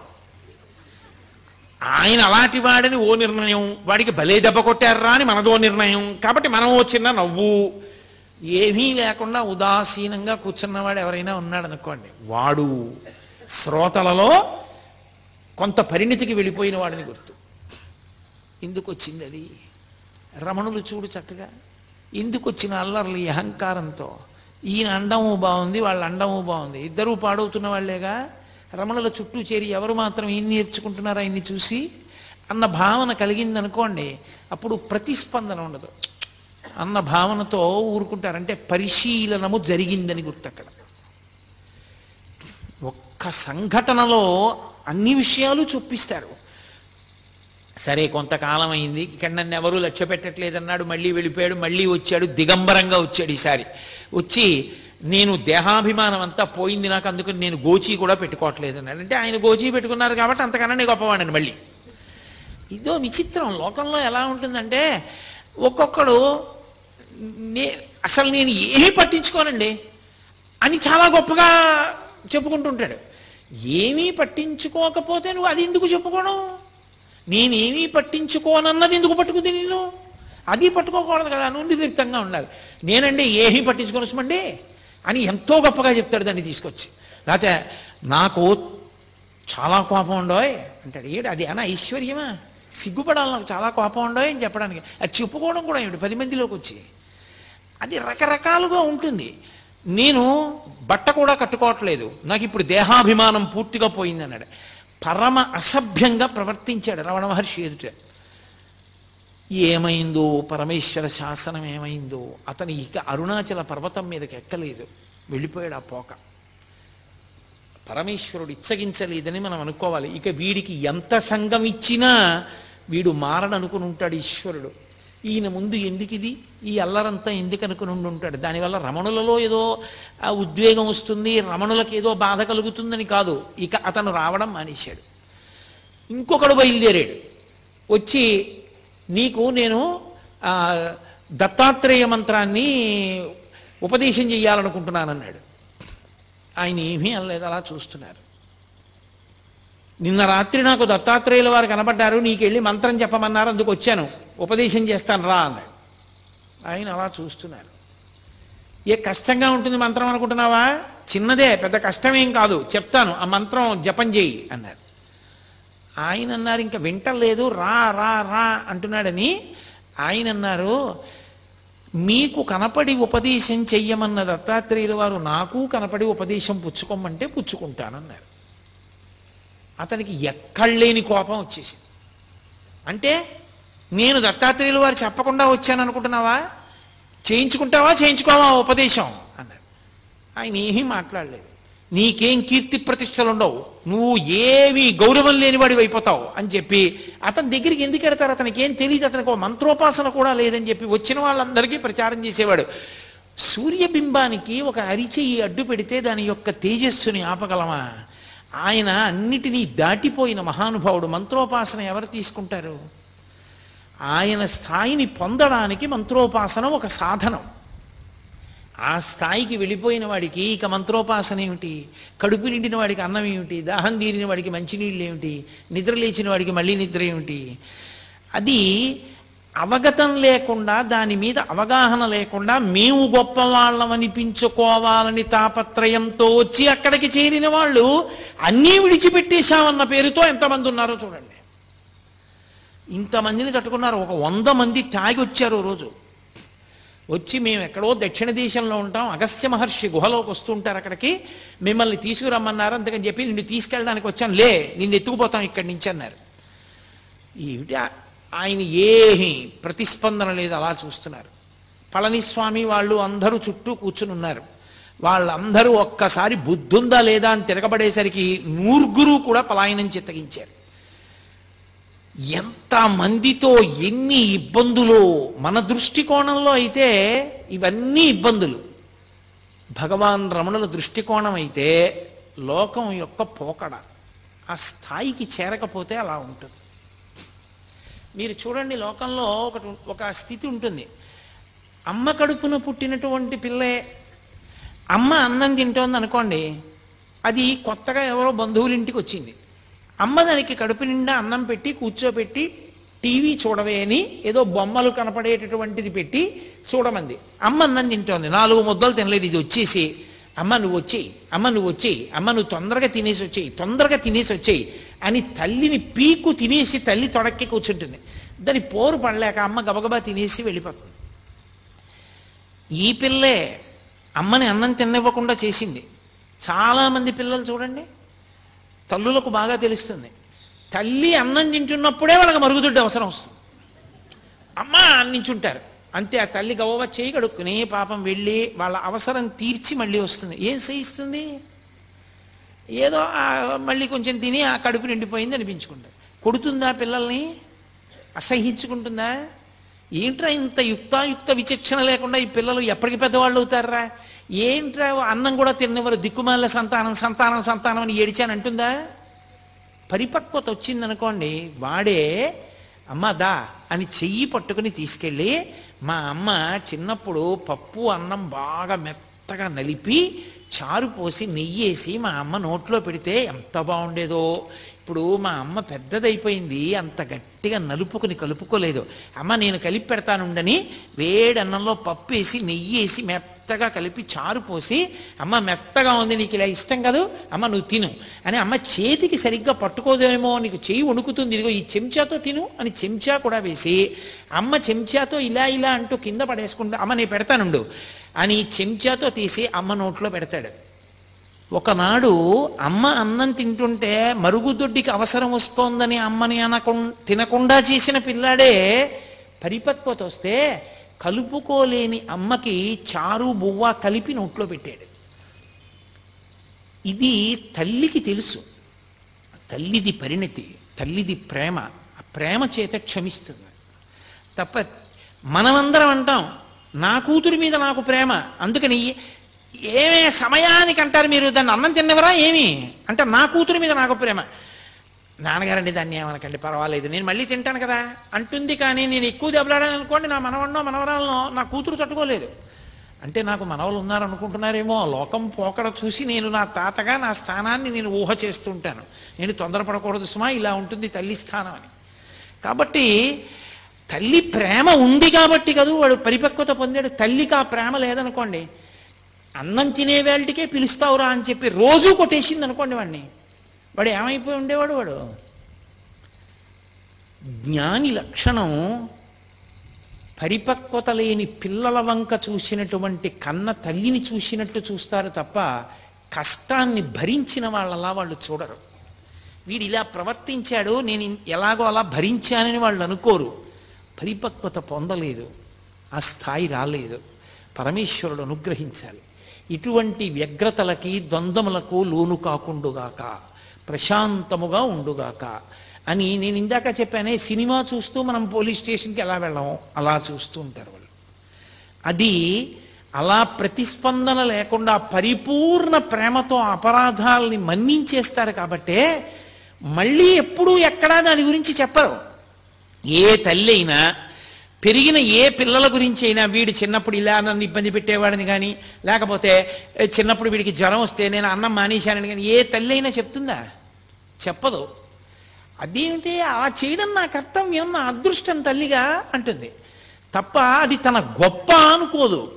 ఒక జ్ఞాని యొక్క స్థితి అంతే, అలాగే ఉంటుంది. ఈ మిడిమిడి పోకడంతా ఎక్కడుంటుందంటే ఈ మధ్యలో ఉన్న వాళ్ళ దగ్గరే ఉంటుంది. నేనేదో ఉద్ధరించేశాను, నేనేదో గొప్పవాడిని, వాడు నా చేత ఉద్ధరింపబడ్డాడు, వాడు నా మాట వినద్దా, వీడు నా మాట వినకుండా పోయాడు, వాడి మీదేదో కక్ష, వీడి మీదేదో ప్రేమ, ఇవన్నీ ఇంకా పరిపక్వత రానంతసేపే తప్ప అది వచ్చిన తరువాత లోకమంతటి పట్ల దయయే తప్ప ఇంకొక భావన ఉండదు. ఒకరితో సంఘం ఉండదు, ఒకరితో ప్రీతి ఉండదు, ఒకరి పట్ల అప్రీతి ఉండదు. వీళ్ళు మా అమ్మ అందుకని ఏదో ప్రేమ, వీళ్ళు మా అమ్మ కాదు అందుకని వాళ్ళ మీద తక్కువ భావన, అలా ఏం ఉండవు. అన్నీ ఈశ్వరుడే. అందుకే స్వయంగా అలగమ్మ గారే వచ్చారు. ఒకసారి తిరుపతి వెళ్ళి అలగమ్మ గారు వచ్చారు. పాపం ఆవిడ ప్రారబ్ధ కర్మ కష్టాలన్నీ అలగమ్మ గారికే వచ్చాయి. ఆ పెద్ద కొడుకు నాగస్వామి శరీరం వదిలిపెట్టేశాడు. ఆ చిన్నవాడు పాపం, ఆ పిల్లవాడు, ఆ మూడో సంతానం, రెండోవాడు వెంకటరామన్ రమణ మహర్షి, మూడో పిల్లవాడు ఆ నాగసుందరం. ఆయన ఏదో ఒక దేవాలయంలో గుమాస్తాగా చేరి ఉన్న ఇల్లు కూడా అమ్మేసుకున్నారు. ఆ పిల్లవాడు కష్టపడి ఆ ఇంటినంతటినీ పోషిస్తుండేవాడు. ఏదో ఆవిడ తిరుపతి క్షేత్రానికి వచ్చి స్వామి దర్శనం చేసుకుని దగ్గరికి కదా అని అరుణాచలం వెళ్ళి ఈ పిల్లవాడిని చూసింది. చూసి ఎంతో ఏడిచింది. మొట్టమొదటిసారి వెళ్ళినప్పుడు ఎంత ఏడ్చిందో 2 రోజులు కొడుకుని వచ్చి. మన చిత్రం ఏమిటో తెలుసా, పినతండ్రి కూడా గుర్తుపట్టలేదు. కానీ పెద్ద పెద్ద గోళ్ళు పెరిగిపోయి ధూళిధూసరమైన శరీరంతో గోచి పెట్టుకుని ఒక బండ మీద వెల్లకిలా పడుకుని ఉన్నారు. అలగమ్మ గారు వెళ్ళేటప్పటికి రమణ మహర్షి చూడగానే గుర్తుపట్టింది అలగమ్మ గారు. ఎంత ఏడ్చిందో, అంత తల కొట్టుకుంటున్నా ఏడుస్తున్న స్వామి మాత్రం పరమ ఉదాసీనంగా అలాగే ఉన్నారు. ఏ ప్రకంపనలు లేవు ఆయనలో, ఏ భావస్పందనలు లేవు. చుట్టూ ఉన్న వాళ్ళు అయ్యో అమ్మంటోందంత ఏడుస్తోంది, కనీసం జవాబు చెప్పద్దా అన్నారు. ఆయన నోటితో మాట్లాడితే కదూ, ఓ కాగితం ఇమ్మని దాని మీద వ్రాశారు. కర్త ఎవరి ప్రారబ్ధానుసారం వారిని ఆడిస్తూ ఉంటాడు. మనం కావాలనుకున్నవి జరగాలని లేదు, జరగాలనుకున్న వాటిని మనం ఆపలేము. కాబట్టి ఏది ఎలా జరుగుతుందో దానిని అంగీకరించడమే సర్వ విధములా శ్రేయస్కరము. అదే మొట్టమొదటి ఉపదేశం. ఆయన జీవితంలో వ్రాతపూర్వకంగా కానీ నోటితో కానీ చేసిన మొట్టమొదటి ఉపదేశం అదే. కాగితం మీద వ్రాసి అలగమ్మ గారికి ఇచ్చారు. ఇక ఈ పిల్లవాడు రాడు, ఈ పిల్లవాడి యొక్క స్థాయి వేరని ఆమె స్థాయిలో ఆవిడ ఏమనుకుంటారు ఒక తల్లిగా, ఏమిటో కొడుకుని ఇంత కష్టపడ్డాను, పెంచాను, పెద్ద చేశాను, ఇలా అయిపోయాడు అనుకుని పాపం ఆవిడ వెళ్ళిపోయారు. ఆ తరువాతి కాలంలో మళ్ళీ ఆవిడికి ఇంకా జీవితం మీద విరక్తి వచ్చింది. విరక్తి రావడానికి కారణం కూడా భగవంతుడు అందుకే ఒక్కొక్కళ్ళకి ఒక్కొక్కటి ముందే ఇచ్చేస్తాడులా ఉంది. ఆవిడికి దక్షిణామూర్తి స్తోత్రం, వేదాంత స్తోత్రాలంటే ఇష్టం ఉండడం, ఎప్పుడూ వాటిని మననం చేయడం, ఆవిడికి కొన్ని వేల వేదాంత సంబంధమైన పాటలు నోటికొచ్చుట అలగమ్మ గారికి. అవన్నీ పాడుకుంటూ గడిపేవారు. ఆవిడ ప్రారంధం ఏమిటంటే ఆఖరికి ఆ మూడో కొడుకు నాగసుందరంకి పెళ్లి చేశారు. ఆ పెళ్లి చేస్తే పెద్దవాడు అసలు సంతానం లేకుండానే ఆయన శరీరం వదిలేశాడు నవయవ్వనంలో ఉండగా. ఇక మూడోవాడు పెళ్లి చేశారు, ఓ కొడుకు పుట్టాడు, భార్య చనిపోయింది. చనిపోతే పాపం ఆ చిన్న పిల్లవాడిని ఈయనేం పెంచగలడు, తీసుకెళ్ళి మళ్ళీ పినతండ్రి గారి భార్య జానకి అమ్మాள் నెల్లియప్ప అయ్యర్ గారి భార్య జానకి అమ్మాళ్ గారికి ఇచ్చారు. ఆవిడ అప్పటికి వృద్ధురాలు అయిపోయింది. ఆవిడ ఏం పెంచగలదు పిల్లని. మళ్ళీ ఆ పిల్లాడిని తీసుకెళ్ళి ఆ పిల్లవాడి మేనత్త అలవేలుమంగ ఆఖరి పిల్ల, ఆ పిల్లకి ఇచ్చారు. ఆ పిల్ల ఏదో సాకుతోంది, ఎక్కడ చూసినా అప్పులు, తగిన ఉద్యోగమా లేదు, భార్య చచ్చిపోయింది, కొడుకునా ఎవరో పెంచుతున్నారు. అసలు ఎందుకు ఇంకా బతకాలనిపించింది ఆయనకి. ఈలోగా అలగమ్మ గారు మెల్లిగా కొడుకు దగ్గరికి వెళ్ళిపోయారు. ఇది ఒక విచిత్రమైన సంఘటన. భగవాన్ రమణుల జీవిత చరిత్ర మొత్తం మీద చాలా కాలం నాకు అనుమానం ఉండిపోయిన సందర్భం ఇదొక్కటే. ఆ తర్వాత నాకు పరమేశ్వరానుగ్రహం వల్ల యథార్థంగా చెప్పాలంటే రమణ మహర్షి ఒక వ్యక్తి రూపంలో అనుమానాన్ని తీర్చారు. అప్పటి వరకు నాకు ఇది ఎందుకు అలా జరిగింది అని అర్థమయ్యేది కాదు. అలగమ్మ గారు కొడుకు దగ్గరికి వెళ్ళిపోతానని చెప్పి అరుణాచలం వెళ్ళిపోయి అరుణాచలంలోనే ఒకరి ఇంట్లో ఉండేవారు. ఆవిడికి విరూపాక్ష గుహలోనే ఉండాలి కొడుకుతో అని కోరిక. కూతురు అలమేలమంగ అడిగిందమ్మ మా ఇంటికి వచ్చేసేయమ్మా మాతో ఉండమని. అయినా కూడా కొండ మీదకి వెళ్ళిపోయి సరే పెద్ద ఆవిడ ఉన్నంతకాలం ఉండదు, ఇంకా ఆవిడ కిందెందుకని ఆవిడ్ని కూడా విరూపాక్ష గుహకి తీసుకొచ్చేశారు. అది చిన్న గుహ, బయటకు చిన్న గదిలా ఉంటుంది, లోపల గుహ ఉంటుంది. అక్కడే ఈవిడ ఉండేవారు. అక్కడ ఈవిడిది ఆచారం సంప్రదాయం, తడి పొడి మడి మైల ఆచారము ఈవిడిది. ఆయనేమో అగ్నిహోత్రం, మహాజ్ఞాని, ఆయన అన్నిటికీ అతీతుడు. ఆయన దగ్గరికి వచ్చి ఒకప్పుడు ఒక వ్యక్తి ఏడిచాడు, నేను ఎన్ని కష్టాలు పడుతున్నానో నేను చేసిన పాపాలేనని. ఆఖరికి విని విని విని విని విని ఎప్పుడూ మాట్లాడని భగవాన్ రమణులు అన్నారు, అన్ని పాపాలు ఉన్నాయా నిన్ను బాధపెట్టడానికి అన్నారు. చాలా పాపం చేసేసానన్నాడు. నాకు ఇచ్చేస్తావా పుచ్చేసుకుంటానో అప్పుడు నీకు శాంతమా అన్నారు. ఇచ్చేస్తాను పుచ్చేసుకుంటారా అన్నాడు. ఇచ్చేసేయి అన్నాడు. అయితే నీళ్లు పోసి ధార పోసి నేను పుచ్చేసుకుంటాను ఆ పాపాలన్నారు. ఆయన చేతులు చాపారు, అతను నీళ్లతో ధార పోసేశాడు. నా పాపాలన్నీ నీకు ఇచ్చేస్తున్నాను. ఆయన పుచ్చేసుకున్నారు. పుచ్చేసుకుంటే ఏమైనా అయిపోయిందా? ఇప్పుడు ఆయన్ని పాపాలు బాధిస్తాయని మీరు అనుకుంటున్నారా? ఒక్క విషయం గుర్తుపెట్టుకోవాలి.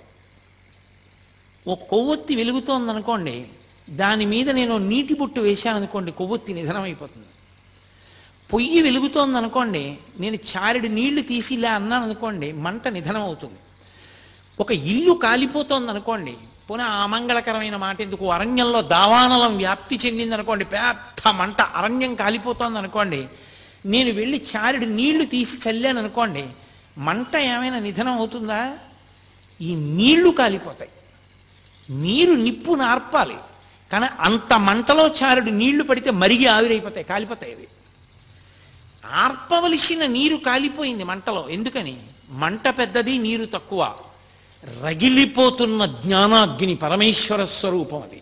అది పాపాలు పుచ్చుకుంటే మాత్రం దాన్ని ఏమైనా చేస్తాయా? దగ్ధమైపోతాయి అంతే.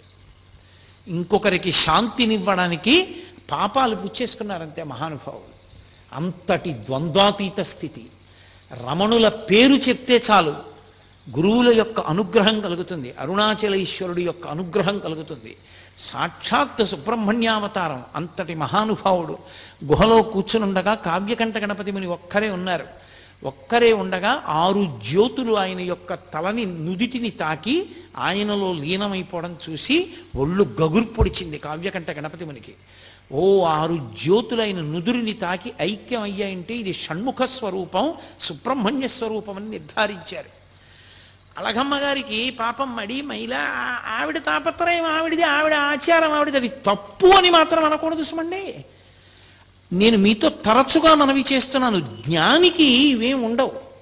జ్ఞాని వీటన్నిటికన్నా అతీతమైన స్థాయిలో ఉంటాడు, ఏ ప్రతిస్పందన ఉండదు. కానీ రమణ భగవానుల్ని చూసి మీరు కూడా అంటే మనం కూడా అలా ఉందాం అనుకుంటే తప్పు. ఆ స్థాయికి చేరకుండా అలా చేయకూడదు, చాలా పొరపాటు, అలా ఉండకూడదు. ఆవిడ ఉల్లిపాయ వేనిచ్చేవారు కాదు, ఉల్లిపాయ వేకండి, ఉల్లిపాయ తినకూడదు అనేవారు. ములక్కాడ పట్టుకొస్తే ములక్కాడ వేనిచ్చేవారు కాదు, భిక్షాన్నం ఏమిటని ఆవిడే పోయి పెట్టుకుని వండుకుంటూ ఉండేవారు. నేను పెట్టుకుంటాను కొడుకు అంటుండేవారు. రమణులు ఆవిడ్ని చూసి పరిహాసం ఆడేవారు. మా అమ్మ మోక్షానికి ఎడుతూ ఉంటే ఉల్లిపాయలు పర్వతాలై అడ్డుపడిపోతాయి, ములక్కాడలు అరణ్యాలు అయిపోయి చిక్కుపోతుంది, అందుకని మా అమ్మ తిందంటుండేవారు. ఆవిడ నేను అమ్మని కాబట్టి నేను పెడితే తినాలి, నాతో మాట్లాడాలనేది. ఆయన అనేవారు, ఎవరు అమ్మ? నాకు అందరు అమ్మలే తప్ప నువ్వు ఒక్కదానివే నాకు అమ్మవి కావు, నాకు లోకమంతా తల్లులే అనేవారు. ఆయన దృష్టికోణం అది. అలా రమణుల గురించి చదివి నేను అనకూడదు, నేను మా అమ్మని గౌరవించాలి, మా అమ్మకి నమస్కారం చేయాలి. అవునమ్మా నువ్వు నా తల్లి అనాలి. నేను ఇంకా రమణుల స్థాయికి పొందలా. రమణుల స్థాయిని పొందిన నాడు నేను అలా మాట్లాడాలని ప్రయత్నం చేయక్కర్లా, ఆ మాట అప్పుడు అదే వస్తుంది. అంతేకాని జ్ఞానిని చూసి ఎన్నడూ అనుకరించరాదు. రమణులు అన్నారు కదా అని అనే ప్రయత్నం చేయకూడదు, అది చాలా పొరపాటు. ఇవాళ చాలా చోట్ల చాలా మంది చేసే పెద్ద పొరపాటు అక్కడే చేస్తారు. అలా చేయకూడదు. జ్ఞానిని అనుకరిస్తే భంగపాటు పొందుతారు. ఎందుకో తెలుసా? మీ అనుష్ఠానం పోతుంది. జ్ఞాని కాకుండా జ్ఞానిలా ప్రవర్తిస్తే పరమ ప్రమాదం. ఏది? రమణులు అన్నారు, నువ్వు అన్నావు తల్లిని, రమణులు భిక్షాన్నం తింటారు, నువ్వు తింటావా? రమణులని జటాస్వామి ఆ తర్వాత బాలానంద స్వామి అలా ప్రవర్తించిన ఆయన అలా ఉండగలరు, నువ్వు ఉండగలవా? ఉండగలిగితే అలా కూడాను జ్ఞాని స్థితిని చూసి జ్ఞాని ఎలా ఉన్నాడో అలా నువ్వు ఉండే ప్రయత్నం చేస్తే చాలా ప్రమాదం వస్తుంది. అలా ఎప్పుడూ చేయకూడదు. ఆచారకాండే. రమణులు అలా అన్నారు అంటే అది ఆయన స్థాయి. అటువంటి భగవానుల దగ్గరికి ఒకప్పుడు కావ్యకంఠ గణపతి ముని వచ్చారు. నేను కావ్యకంఠ గణపతి ముని గురించి కేవలం 1-2 వాక్యాలు చెప్పి వదిలేశాను అనుకోండి, అంతకన్నా అన్యాయమైన విషయం ఇంకోటి లేదు రమణతత్వం చెప్పేటప్పుడు. ఎందుకంటే రమణులకు కావ్యకంఠ గణపతి మునికి అంత సాన్నిహిత్యం. కావ్యకంఠ గణపతి ముని గురించి చెప్తే రమణుల గురించి చెప్పాలి, రమణుల గురించి చెప్తే కావ్యకంఠ గణపతి ముని గురించి చెప్పాలి. ఇద్దరిని విడదీసి ఇద్దరి జీవితాలు వేరువేరు, ఆయన గురించి ఆయనలా చెప్తాను, ఈయన గురించి ఈయనలా చెప్తానంటే అసలు చెప్పడం కుదరదు, పరిపూర్ణం అవ్వదు. అందుకే నేను ప్రత్యేకంగా రేపటి రోజున కావ్యకంఠ గణపతి ముని, భగవాన్ రమణులు, వాళ్ళిద్దరి విశేషాల్ని రేపటి రోజున మీతో మనవి చేస్తాను. ఇవాళ ఒక్క విషయమే చెప్తాను. కావ్యకంఠ గణపతి ముని విఘ్నేశ్వరుడు యొక్క అనుగ్రహం చేత జన్మించిన కారణజన్ముడు, మహావిద్వాంసుడు. ఆయన అపారమైనటువంటి శిష్యులు ఆయనకి. ఆయన ఒకసారి రమణుల దగ్గరికి వచ్చారు. వచ్చి తపస్సనగా ఏమీ అని అడిగారు. నాకు నిజంగా తెలుసుకోవాలనుంది, మంత్రజపంతో తపస్సుని పొందాలి అంటే ఏం చెయ్యాలి, జపంలో ఏది తపస్సు అని అడిగారు. అంతటి మహావిద్వాంసు. రమణ మహర్షి అన్నారు, నోరు విప్పి మాట్లాడారు. మంత్రజపం చేసినప్పుడు ఆ మంత్రం యొక్క స్వరం ఎక్కడ నుంచి బయటికి వస్తోందో ఆ మూలస్థానంలోకి లయమైపోవడమే జపం. మాట మాట్లాడుతున్నప్పుడు ఆ మాటలన్నీ ఎక్కడ ఉత్పత్తి అవుతున్నాయో ఆ ఉత్పత్తి అవుతున్న స్థానంలోకి లయమైపోవడమే తపస్సు. దీనికే తపస్సు అంటారన్నారు. అనగానే వెంటనే సంస్కృతంలో రమణ పంచకం చదివారు కావ్యకంఠ గణపతి ముని. చదివి, మహానుభావ, ఎన్నో గ్రంథాలు చదివాను కానీ ఇలా చెప్పిన వాణ్ణి నేను చూడలేదు. వెంకటరామన్ వెంకటరామన్ అని పిలుస్తున్నారు. కాదు, ఈయనకి నేను సరి అయిన పేరు ఇప్పుడు నేను ఉంచుతున్నాను. ఇక ఇవాళ నుంచి ఇన్ని అందరూ రమణ మహర్షి అని పిలవండి. ఈయన రమణ, లోకములను రమింపచేస్తారు. కాబట్టి మహర్షి. ఎందుకు మహర్షి అంటున్నానంటే, ఊర్ధ్వరేతస్కుడై, శాపానుగ్రహ సమర్థుడై, ఇంద్రియములను గెలిచినటువంటి వాడై, పరమేశ్వర తత్వాన్ని జీర్ణం చేసుకున్నవాడై, బ్రహ్మమును తెలుసుకుని బ్రహ్మముగా నిలబడినవాడు. కాబట్టి త్రికాలవేది కనుక ఇన్ని మహర్షి అని పిలుస్తున్నాను. భగ, అది ఉన్నవాడు భగవానుడు, పరమేశ్వరుడు అని పిలుస్తాం. భగము అంటే 6 ఉండాలి. ఆ 6 ఐశ్వర్యము, సమగ్రత్వము, ధర్మము, యశస్సు, శ్రియము, జ్ఞానము, వైరాగ్యము. ఈ 7 ఉంటే భగవంతుడు అని పిలుస్తారు. ఈ 7 పుష్కలంగా ఆయన యందు ఉన్నాయి. అపారమైన తపస్సు చేత మహర్షి అయి ఈ 7టిని పరమేశ్వరుడితో సమానంగా పొందారు కనుక ఇక నుండి వీరిని భగవాన్ రమణ మహర్షి అని పిలవండి అన్నారు. కావ్యకంఠ గణపతి ముని పెట్టినటువంటి పేరే భగవాన్ రమణ మహర్షి అన్న పేరు తరువాతి కాలంలో లోకంలో ప్రచారమైంది. అటువంటి రమణులు అరుణాచల పర్వతం మీద తిరుగుతూ ఉండగా వారికి కేవలం మనుష్యులతోటి సంబంధం కాదు, మీరు తపోనిష్టాగరిష్ఠులైనటువంటి వారు ఉన్న ప్రదేశాలని పరిశీలనం చేస్తే అక్కడ వారి తపస్సు యొక్క ప్రకంపనల చేత, తప ప్రభావం చేత సమస్త జీవులు వాటి మధ్య ఉన్న వైరాన్ని మరిచిపోతాయి. మరిచిపోయి ఏది దేన్ని చెనకదు. ఆయన స్కందాశ్రమానికి వెళ్ళారు. శిష్యులందరూ కలిసి ఆ పైన నీటి కయ్య, మామిడి చెట్లు అవి ఉన్నాయని అక్కడ చదును చేసి 2 గదులు, ఆయన ధ్యానం చేసుకోవడానికి పర్వత గుహలా ఉండేటటువంటి గదిని నిర్మాణం చేశారు. నిర్మాణం చేసి ఆయన సుబ్రహ్మణ్యావతారం అని స్కందాశ్రమము అని పేరు పెట్టారు. ఇప్పటికీ చూడొచ్చు, అరుణాచల పర్వతం ఎక్కి చూడొచ్చు స్కందాశ్రమాన్ని.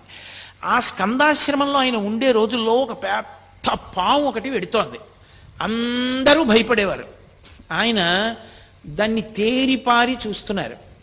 అది ముందు నడుస్తోంది, రమణులు వెనకాతల నడుస్తున్నారు. కావాలని కాదు, ఆయన మానాన ఆయన వెడుతున్నారు, అది ముందు వెడుతోంది. అది ఒక 2 రాళ్ల మధ్యలోకి వెళ్ళింది. వెళ్ళి కొంచెం ఇరుకున పడినట్టు అనిపించింది దానికి. ఆయన వెనకనే నడుస్తూ దగ్గరగా వచ్చారు. అదొక్కసారి తలెత్తి పడగ విప్పింది. ఆయన దాని కళ్ళల్లోకి అలా చూశారు. అది పడగ వాల్చేసి ఆయన పాదాల దగ్గరికి వచ్చింది.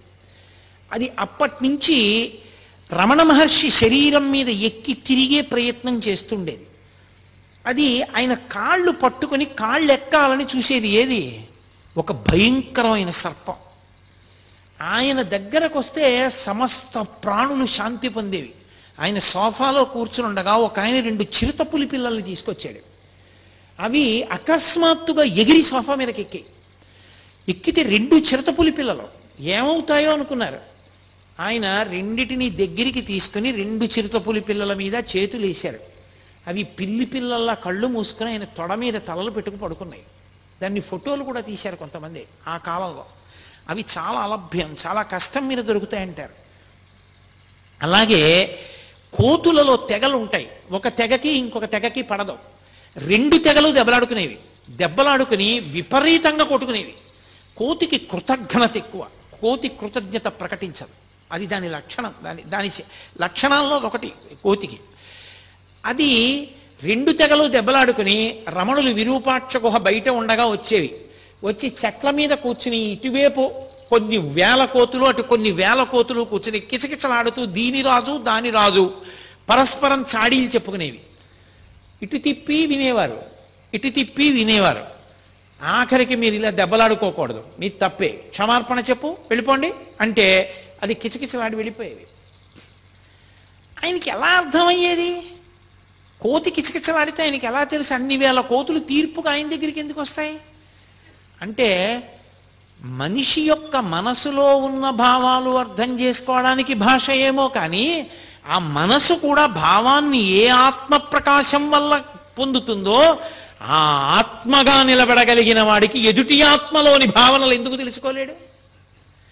అందుకని ఆయనకి ఇంకా భాషతో సంబంధం ఉండేది కాదు. ఒకప్పుడు ఆయన ఆశ్రమంలో ఉన్నప్పుడు నేపాల్ దేశం నుంచి ఆ రాజుగారి యొక్క సామంతరాజు వచ్చాడు. వచ్చి నేను రమణ మహర్షితో మాట్లాడాలన్నాడు. నీకు తమిళం వచ్చా అన్నారు. తమిళం రాదు, గోర్ఖా భాష మాట్లాడతాడు ఆయన. గోర్ఖా భాష మహర్షికి రాదన్నారు. నేను మాట్లాడతానన్నాడు. రమణ మహర్షి వచ్చి సోఫాలో కూర్చున్నారు. ఈయన వెళ్ళి గోర్ఖా భాషలో ఏవేవేవో అడిగాడు. ఆయన కళ్ళల్లోకి అలా చూశారు ఒక్క 5 నిమిషాలు. మహానుభావ, చాలా సంతోషం, నాకు అంతా అర్థమైపోయింది, వెళ్ళిపోయాడు. వాళ్ళ రాజుగారికి చెప్పాడు. వాళ్ళ రాజుగారు వచ్చి వీడికి అన్నీ అర్థమైపోయాడు, మీరు చెప్పినవన్నీ గోర్ఖా భాషలో ఈయనకి చెప్పినవన్నీ మాకు చెప్పాడని చెప్తుంటే హాల్లో ఉన్న వాళ్ళందరూ నవ్వారు. రమణ మహర్షి గోర్ఖా భాషలో ఇవన్నీ చెప్పడం ఏమిటని. ఆయన చూశారంతే అర్థమైపోయేది. అటువంటి మహాజ్ఞాని, పరమేశ్వర స్థాయిని పొందినటువంటి మహానుభావుడు, పరమేశ్వరుడైనటువంటి స్థితి అయింది.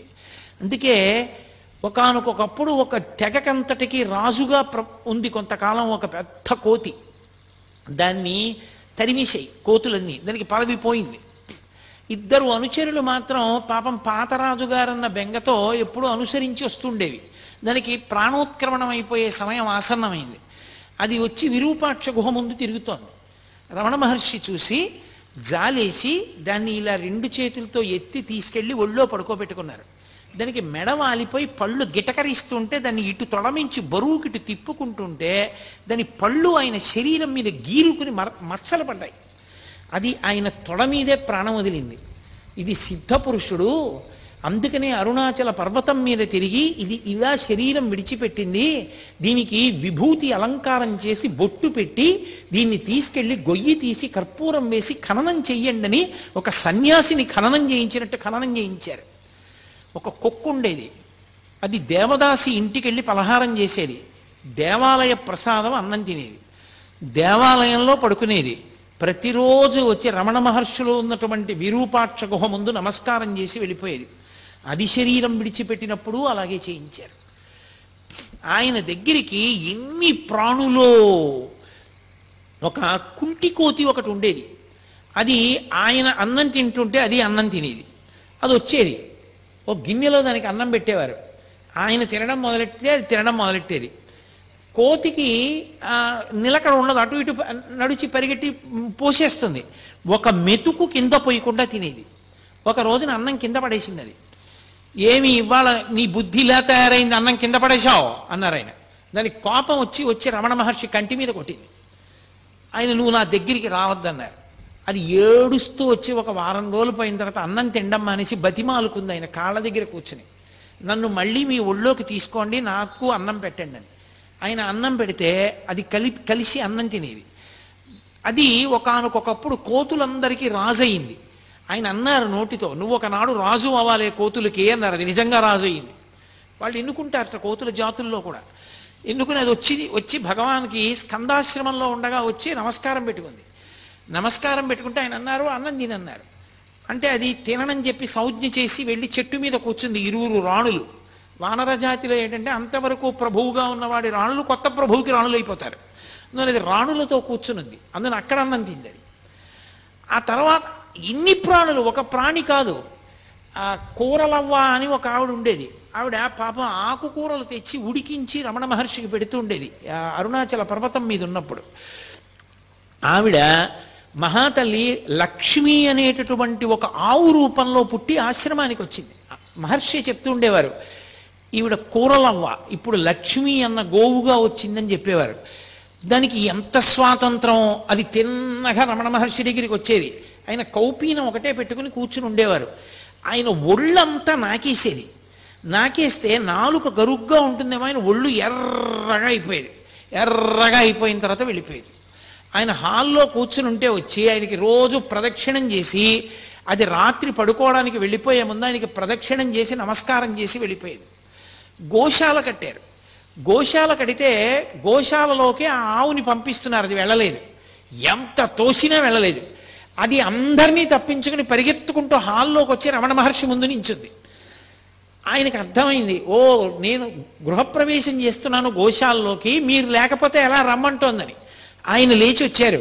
ఎందుకు దాన్ని అలా ఇబ్బంది పెడతారు, అది నేను వచ్చాక గృహప్రవేశం చేస్తానంటోందన్నారు. అప్పుడు భగవానులతో కలిసి అది గృహప్రవేశం చేసింది. దానికి అంత చేరిక, ఎంతమందిలో ఉన్నా సరే అది టీవీగా నడిచి వచ్చి రమణ మహర్షి దగ్గరికి వచ్చి ఆయన్ని నాకేసి ఆయనకి ప్రదక్షిణం చేసి నమస్కారం చేసి వెళ్ళిపోయేది. ఆఖరణ దానికి ప్రాణం పోయేటప్పుడు కూడా అలాగే ఉగ్గపట్టుకుంది ప్రాణాలు. రమణ మహర్షి వెళ్ళి దగ్గర కూర్చుని ఒళ్ళో తల పెట్టుకుని, ఏమ్మా బాధగా ఉందా లక్ష్మి అని ఒళ్ళు నిమురుతుంటే ఆయన వంకే చూస్తూ ప్రాణం వదిలేసింది. ఇప్పటికీ రమణ మహర్షి ఆశ్రమంలో సమాధులు ఉంటాయి, వెనక్కి వెళ్ళి చూస్తే అందులో ఆ లక్ష్మి గోవు అని ఆవు బొమ్మేసి సమాధి ఉంటుంది. అది ఒక సిద్ధయోగి చిట్ట చివరికి ఇలా వచ్చి ఒక గోవు రూపంలో సేవించిందని ఆయన దానికి సన్యాసిని ఎలా పూడుస్తారో అలా ఖననం చేసి సమాధి నిర్మాణం చేశారు. అలా ఒక కాకి ఒక గ్రద్ద పొడిస్తే వచ్చి రమణ మహర్షి దగ్గర పడిపోయింది. ఆయన దాన్ని ఒళ్ళో పెట్టుకునేవారు. అది అలా వారం రోజులు ఉండి ఆయన ఒళ్ళోనే పడుకుని ఒళ్ళోనే ఉండి ఒళ్ళోనే వదిలిపెట్టేసింది ప్రాణం. ఉడతలో పరిగెడుతూ పరిగెడుతూ ఆయన దగ్గరికి వచ్చి ఆయన ఒంటి మీద ఆడుకుంటూ ఉండేవి. ఆయన జీడిపప్పు తెచ్చి చేతిలో పట్టుకుంటే తినమంటే తినేవి కావు. ఉడతలన్నీ వచ్చి చుట్టూ చేరితే ఆయన ఒక్కొక్క జీడిపప్పు పెడితే ఈ ఉడతలన్నీ తింటూ ఉండేవి. పాము వచ్చి పడగపట్టి నించునేది, నెమలు వచ్చి అక్కడ నించునేది. నెమలి పావుని కొట్టేది కాదు, పావు నెమల్ని చూసి భయపడేది కాదు. అన్ని ఉడతలు ఆయన ఒంటి మీద తిరుగుతూ ఆడుకుంటూ ఉండేవి. పూర్వం మనం కాశీఖండంలో అగస్త్య మహర్షి యొక్క ఆశ్రమం గురించి చదివితే ఎంత విచిత్రంగా ఉంటుందో. ప్రాణులు తమ మధ్య వైరాన్ని కూడా మరిచిపోయి ఎలా తిరుగుతాయని చెప్తారో అలా తిరుగుతుండేవి ప్రాణులన్నీ ఆయన దగ్గర. జాక్ అని ఒక కుక్క, ఎంత విశ్వాసం మహర్షి అంటే. అంత విశ్వాసం ఉన్న కుక్క అది భీష్మాచార్యుల వారిలా ఉత్తరాయణ పుణ్యకాలం వచ్చే వరకు ప్రాణాలు ఒగ్గపట్టుకుని అపరభీష్ముడిని పిలిచారు ఆయన దాన్ని. భగవాన్ వచ్చి దగ్గర కూర్చుని దాన్ని ఒళ్ళో పడుకోబెట్టుకున్న తర్వాత ఆయన వంక చూస్తూ కళ్ళు మూసేసింది. ఇప్పటికి జాక్ ది డాగ్ అని రాసి ఆ కుక్కకి కూడా సిద్ధపురుషుడు ఆఖరిసారి ఇలా శరీరం విడిచిపెట్టారని దానికి సమాధి కట్టించారు. త్రికాలవేది, ఎక్కడ ఎన్ని ప్రాణులు ఆయన కోసం వస్తే అన్ని ప్రాణులతో మాట్లాడుతుండేవారు. అన్నీ ఆయనని చూసి పరవశించిపోతుండేవి. ఇన్ని ఆయన చుట్టూ చేరుతుండేవి. భగవంతుడి చుట్టూ సమస్త ప్రాణులు ఎలా తిరుగుతాయో రమణుల చుట్టూ అలా తిరుగుతుండేవి. అళగమ్మ గారు స్కందాశ్రమంలోకి వెళ్ళిన తర్వాత ఆవిడికి అనారోగ్యం వచ్చి ఇక ప్రాణోత్క్రమణం అయిపోయే సమయం ఆసన్నం అయిపోయింది. ఇక మాట పోయింది. ఆవిడ్ని పడుకోబెట్టి ఇప్పటికీ ఉంటుంది ఆ గది. అళగమ్మ గారికి మోక్షం ఇచ్చిన గది అని రాసుంటుంది, మనం లోపలికి వెళ్ళి చూడొచ్చు. ఆ గదిలో అమ్మ దగ్గర కూర్చుని అమ్మ గుండెల మీద కుడి చేయి పెట్టి అమ్మ తల మీద ఎడం చేయి పెట్టి పట్టుకున్నారు. తెల్లవారుజామున కూర్చున్న వ్యక్తి రాత్రి 8 గంటలకి లేచారు. లేచి అమ్మ మోక్షం పొందింది అన్నారు. అందరు ఆశ్చర్యపోయారు, ఏమైందన్నారు. అమ్మ చేసుకున్న కర్మల వల్ల, వాసనాబలం వల్ల కొన్ని వేల జన్మలు ఎత్తాలి. ఆ కొన్ని వేల జన్మల్ని అమ్మతో సూక్ష్మ రూపంలో అనుభవింపచేసేశాను. సూక్ష్మ శరీరంతో అనుభవించేసింది. కర్మలన్నీ నశించిపోయాయి. ఇప్పుడు అమ్మ మళ్ళీ పుట్టడానికి ఏ కర్మలు లేని స్థితిలో తన శరీరాన్ని విడిచిపెట్టేసింది. కాబట్టి అమ్మ సిద్ధి పొందింది. అందుకే అమ్మ చనిపోయిందంటే ఆయన ఒప్పుకునేవారు కాదు, సిద్ధి పొందింది. కాబట్టి ఒక సన్యాసి శరీరాన్ని ఎలా ఖననం చేస్తారో అలా ఖననం చేద్దామన్నారు. 8 గంటలకి, నేను అదే మీతో చెప్తున్నది, ఒక జ్ఞానికి చెల్లుతుంది, మనకి చెల్లదు. వెంటనే 8 గంటలకి ఆయన అమ్మగారి శవం దగ్గర నుంచి లేచొచ్చి కూర్చుని అన్నం తిన్నారు. ఆయనకి జ్ఞానికి విధి నిషేధము ఉండవు, సామాన్య సాధకుడు అలా కాదు, అలా చేయడానికి వీలు లేదు. రమణ మహర్షి జీవితాన్ని చదివి రమణ మహర్షి యొక్క స్థితిని అర్థం చేసుకునే ప్రయత్నం చేయండి తప్ప రమణులు చేసినవి అనుకరించే ప్రయత్నం ఎప్పుడూ చేయకూడదు. అది ఏదో నాటకంలో పాత్ర వేసినట్టు ఉంటుంది తప్ప నిజ జీవితంలో ఎదగడం మాత్రం కాదు. అది క్రమక్రమంగా సాధన చేత జ్ఞాని కావాలి తప్ప అకస్మాత్తుగా ఏవో కొన్ని పనులు చేసి నువ్వు జ్ఞాని అయిపోయావు అనుకుంటే చాలా చాలా ప్రమాదం. అది గతి తప్పిపోతాడు, సాధనలో కిందకి వెళ్ళిపోతాడు, పరమ ప్రమాదం అది.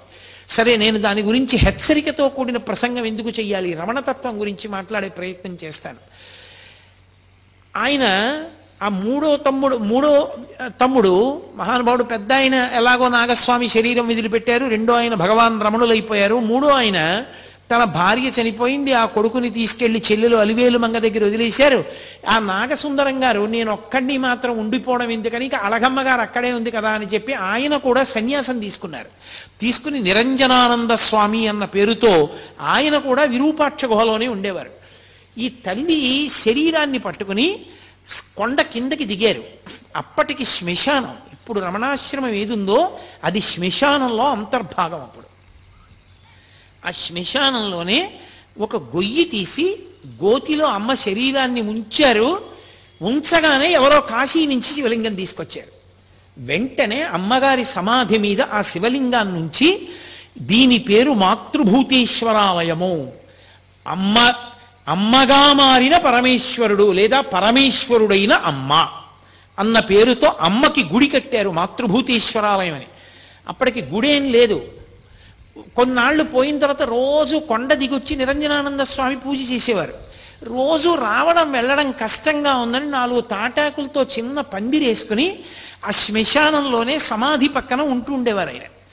అలా ఉంటూ ఉండగా కొంతకాలానికి జయంతి ఉత్సవాల సమయానికి రమణ మహర్షి కూడా వారం రోజుల ముందు వచ్చి అక్కడే ఉండిపోయారు. ఇంకా ఉండిపోయి ఆయన పైకి వెళ్ళలేదు కొండ మీదకి.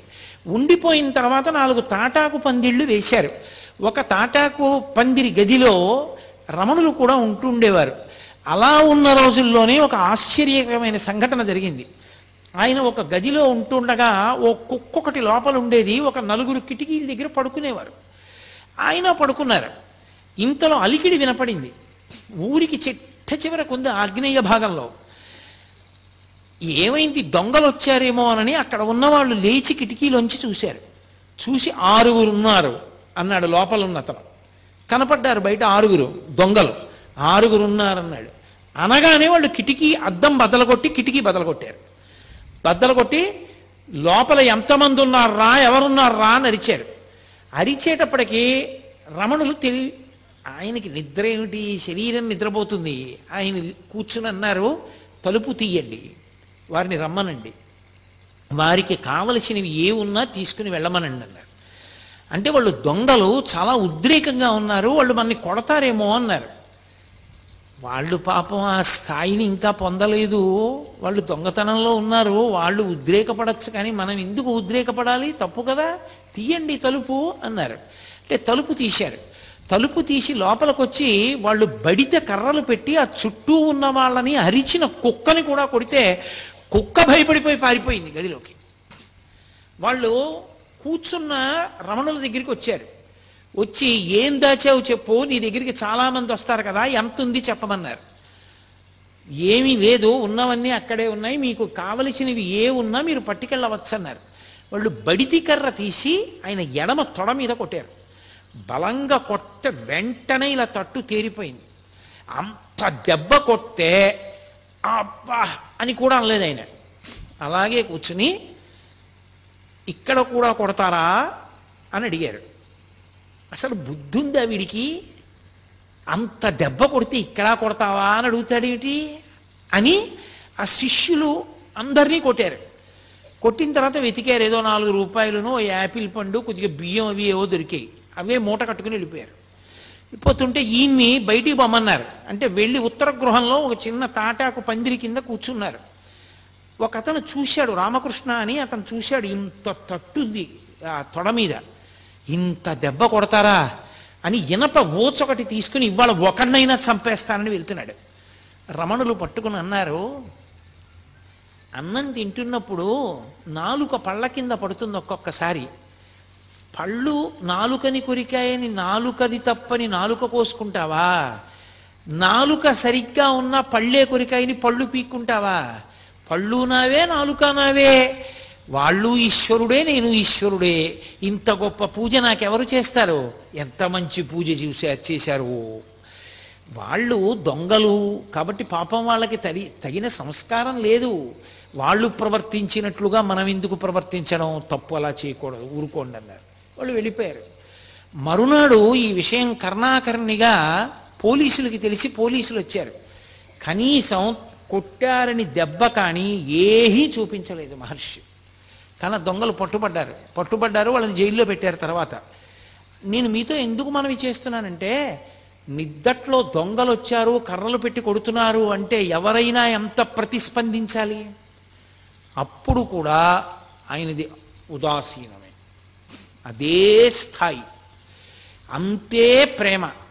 అమ్మని పిల్లాడు పిలిచి ఎవరితోనో మాట్లాడుతుంటే అమ్మ పలకలేదని కోపం వచ్చి చెళ్ళని చెంపకాయ కొడితే ఏమిటది అని ఊరుకున్న అమ్మలా, పిల్లవాడికి తెలియదని క్షమించేసిన తల్లిలా, క్షమించేయడమే తప్ప కనీసం దొంగల మీద ఒక చిన్న కంప్లైంట్ ఇవ్వలేదు. ఎప్పుడూ ఆయన అసలు మళ్ళీ ఆ సందర్భాన్ని స్మరించలేదు. అటువంటి మహానుభావుడు మెల్లిగా ఏదో ఆశ్రమం అలా తాటాకు పందిళ్ళు, గదులు, మెల్లిగా ఏదో సిమెంటుతో కట్టినటువంటి గోడలు, గదులు ప్రారంభమయ్యాయి. సూర్య నాగమ్మ గారు, నేను ఈ మిగిలిన ఉపన్యాసాల్లో ఎక్కడో దాని గురించి స్పృశిస్తాను తప్పకుండా. ఒకానొకప్పుడు హఠాత్తుగా రమణుల యొక్క శిల్పమూర్తిని తెప్పించారు. ఆవిడ తెల్లబోయారు సూర్యనాగమ్మ గారు. ఇదెందుకు ఈ శిల్పం అన్నారు. ఏమో ఇక శిల్పం అవసరం వచ్చిందేమో అన్నారు. ఎచ్చెమ్మాళ్ళని ఒక మహాతల్లి, పరమభక్తురాలు, ఆవిడ వెళ్ళిపోయింది, శరీరం వదిలేసింది. ఆవిడ ఎక్కడో శరీరం వదులుతుంటే ఇక్కడ అకస్మాత్తుగా ఆయన మౌనంలోకి వెళ్ళిపోయి ఒళ్ళంతా కాంతిపుంజం అయిపోయింది. 2.5 గంటల తర్వాత కాంతి ఆయన వదిలి ఆయన బహిర్ముఖులయ్యారు. ఖచ్చితంగా ఎన్ని గంటలకు ఆయన్ని కాంతిపుంజం పట్టుకుందో, ఆయన మౌనంలోకి వెళ్ళిపోయారో, ఖచ్చితంగా ఆ సమయానికే ఇచ్చెమ్మాళ్ళు అక్కడ శరీరం వదిలేసింది. పరమ భక్తురాలు ఆవిడ.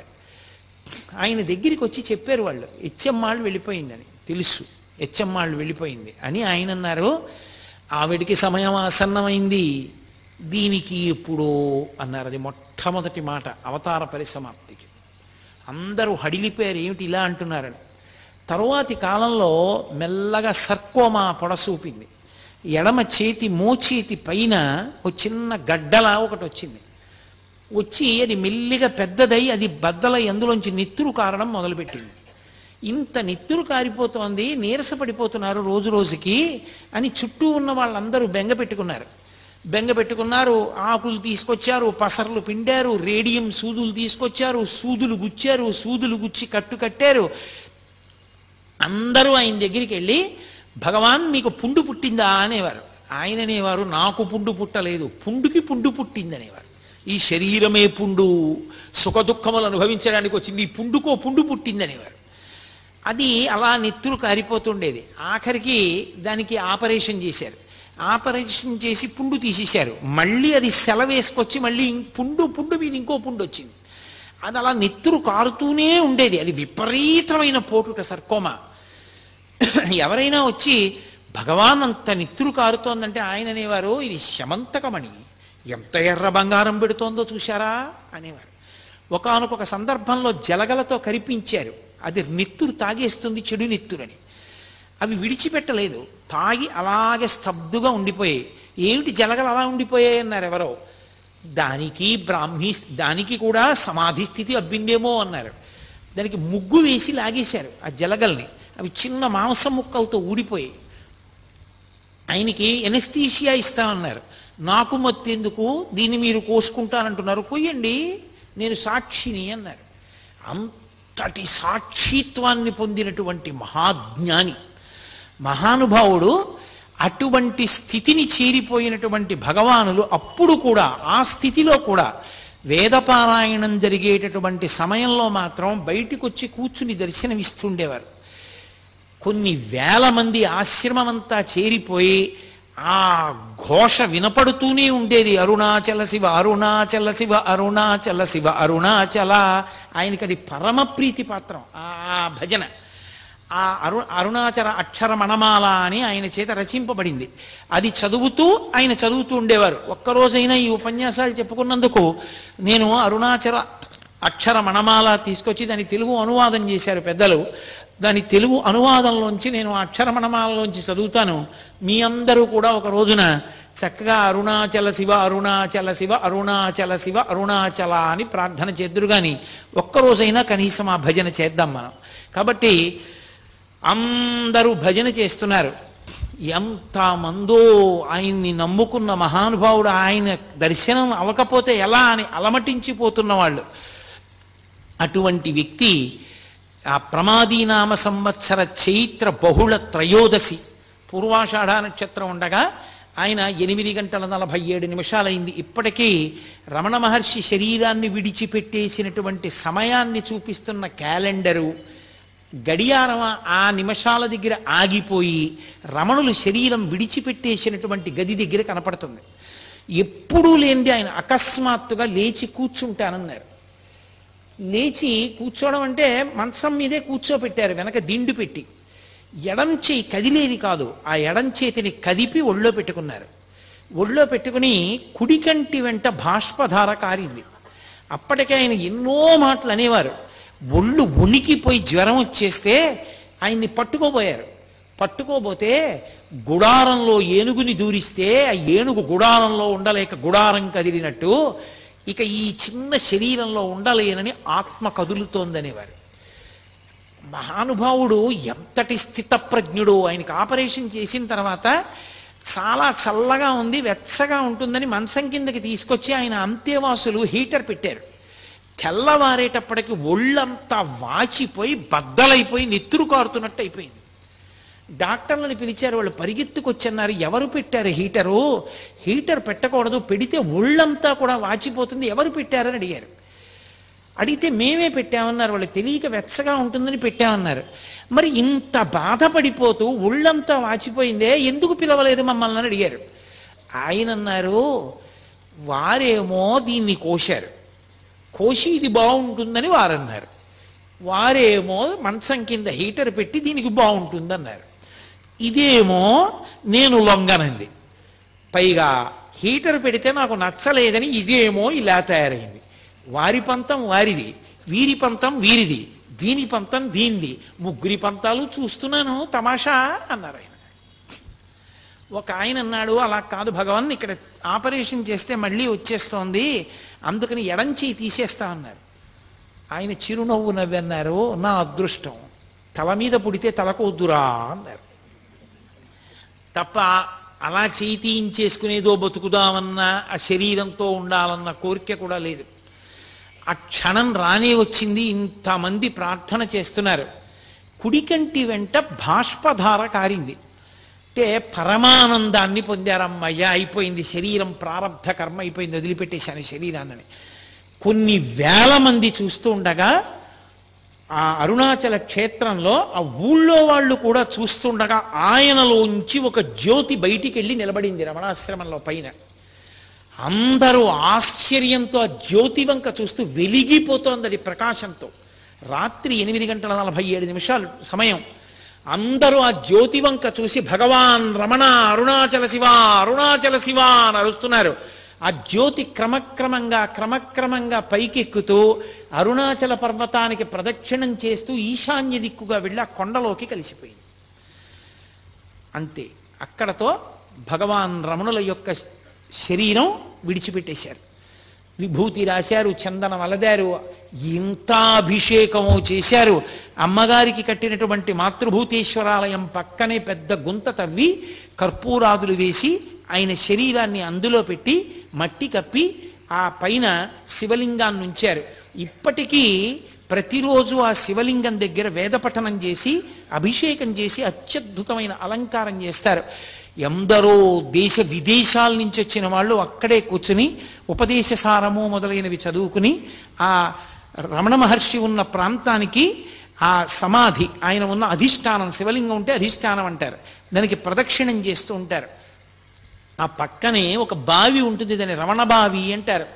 రమణ మహర్షి తల్లిగారు అళగమ్మ గారి శరీరం విడిచిపెట్టినప్పుడు సమాధి కట్టిన రోజుల్లో అక్కడ కావలసినంత నీరు దొరకకపోతే ఎక్కడికో పాలితీర్థానికి వెళ్ళి నీళ్లు పట్టుకొస్తుండేవారు. శవానికి నీళ్లు పోసినప్పుడు కూడా ఆ నీళ్లు అంత దూరం వెళ్ళి తెస్తున్నారని రమణ మహర్షి ఒక చోట కూర్చుని చేత్తో ఇలా అన్నారు. ఇలా అన్నారు కదా భగవానులని తవ్వారు. తవ్వితే అక్కడ జలపడింది. ఇప్పటికీ ఇది తిరువన్నామలై అంతా ఎండిపోతుంది, కానీ ఆ నూతిలో నీళ్లు మాత్రం ఎప్పుడూ ఎండవు. దాన్ని రమణబావి అని పిలుస్తారు. దాన్ని అఘశమన తీర్థము అని పిలుస్తారు. అఘములు అంటే పాపములు, పాపములను శమింపచేయగలిగిన తీర్థము రమణ తీర్థము, అఘశమన తీర్థము.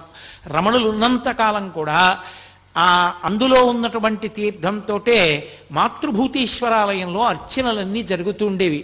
మహానుభావుడు పుట్టినప్పుడు కనులు లేని కబోది ఒక జ్యోతి పుట్టిందిరా, వెలిగిపోతోంది పురుటి గదిలో అంది. మీతో మనవి చేశాను నేను మొదటి రోజున.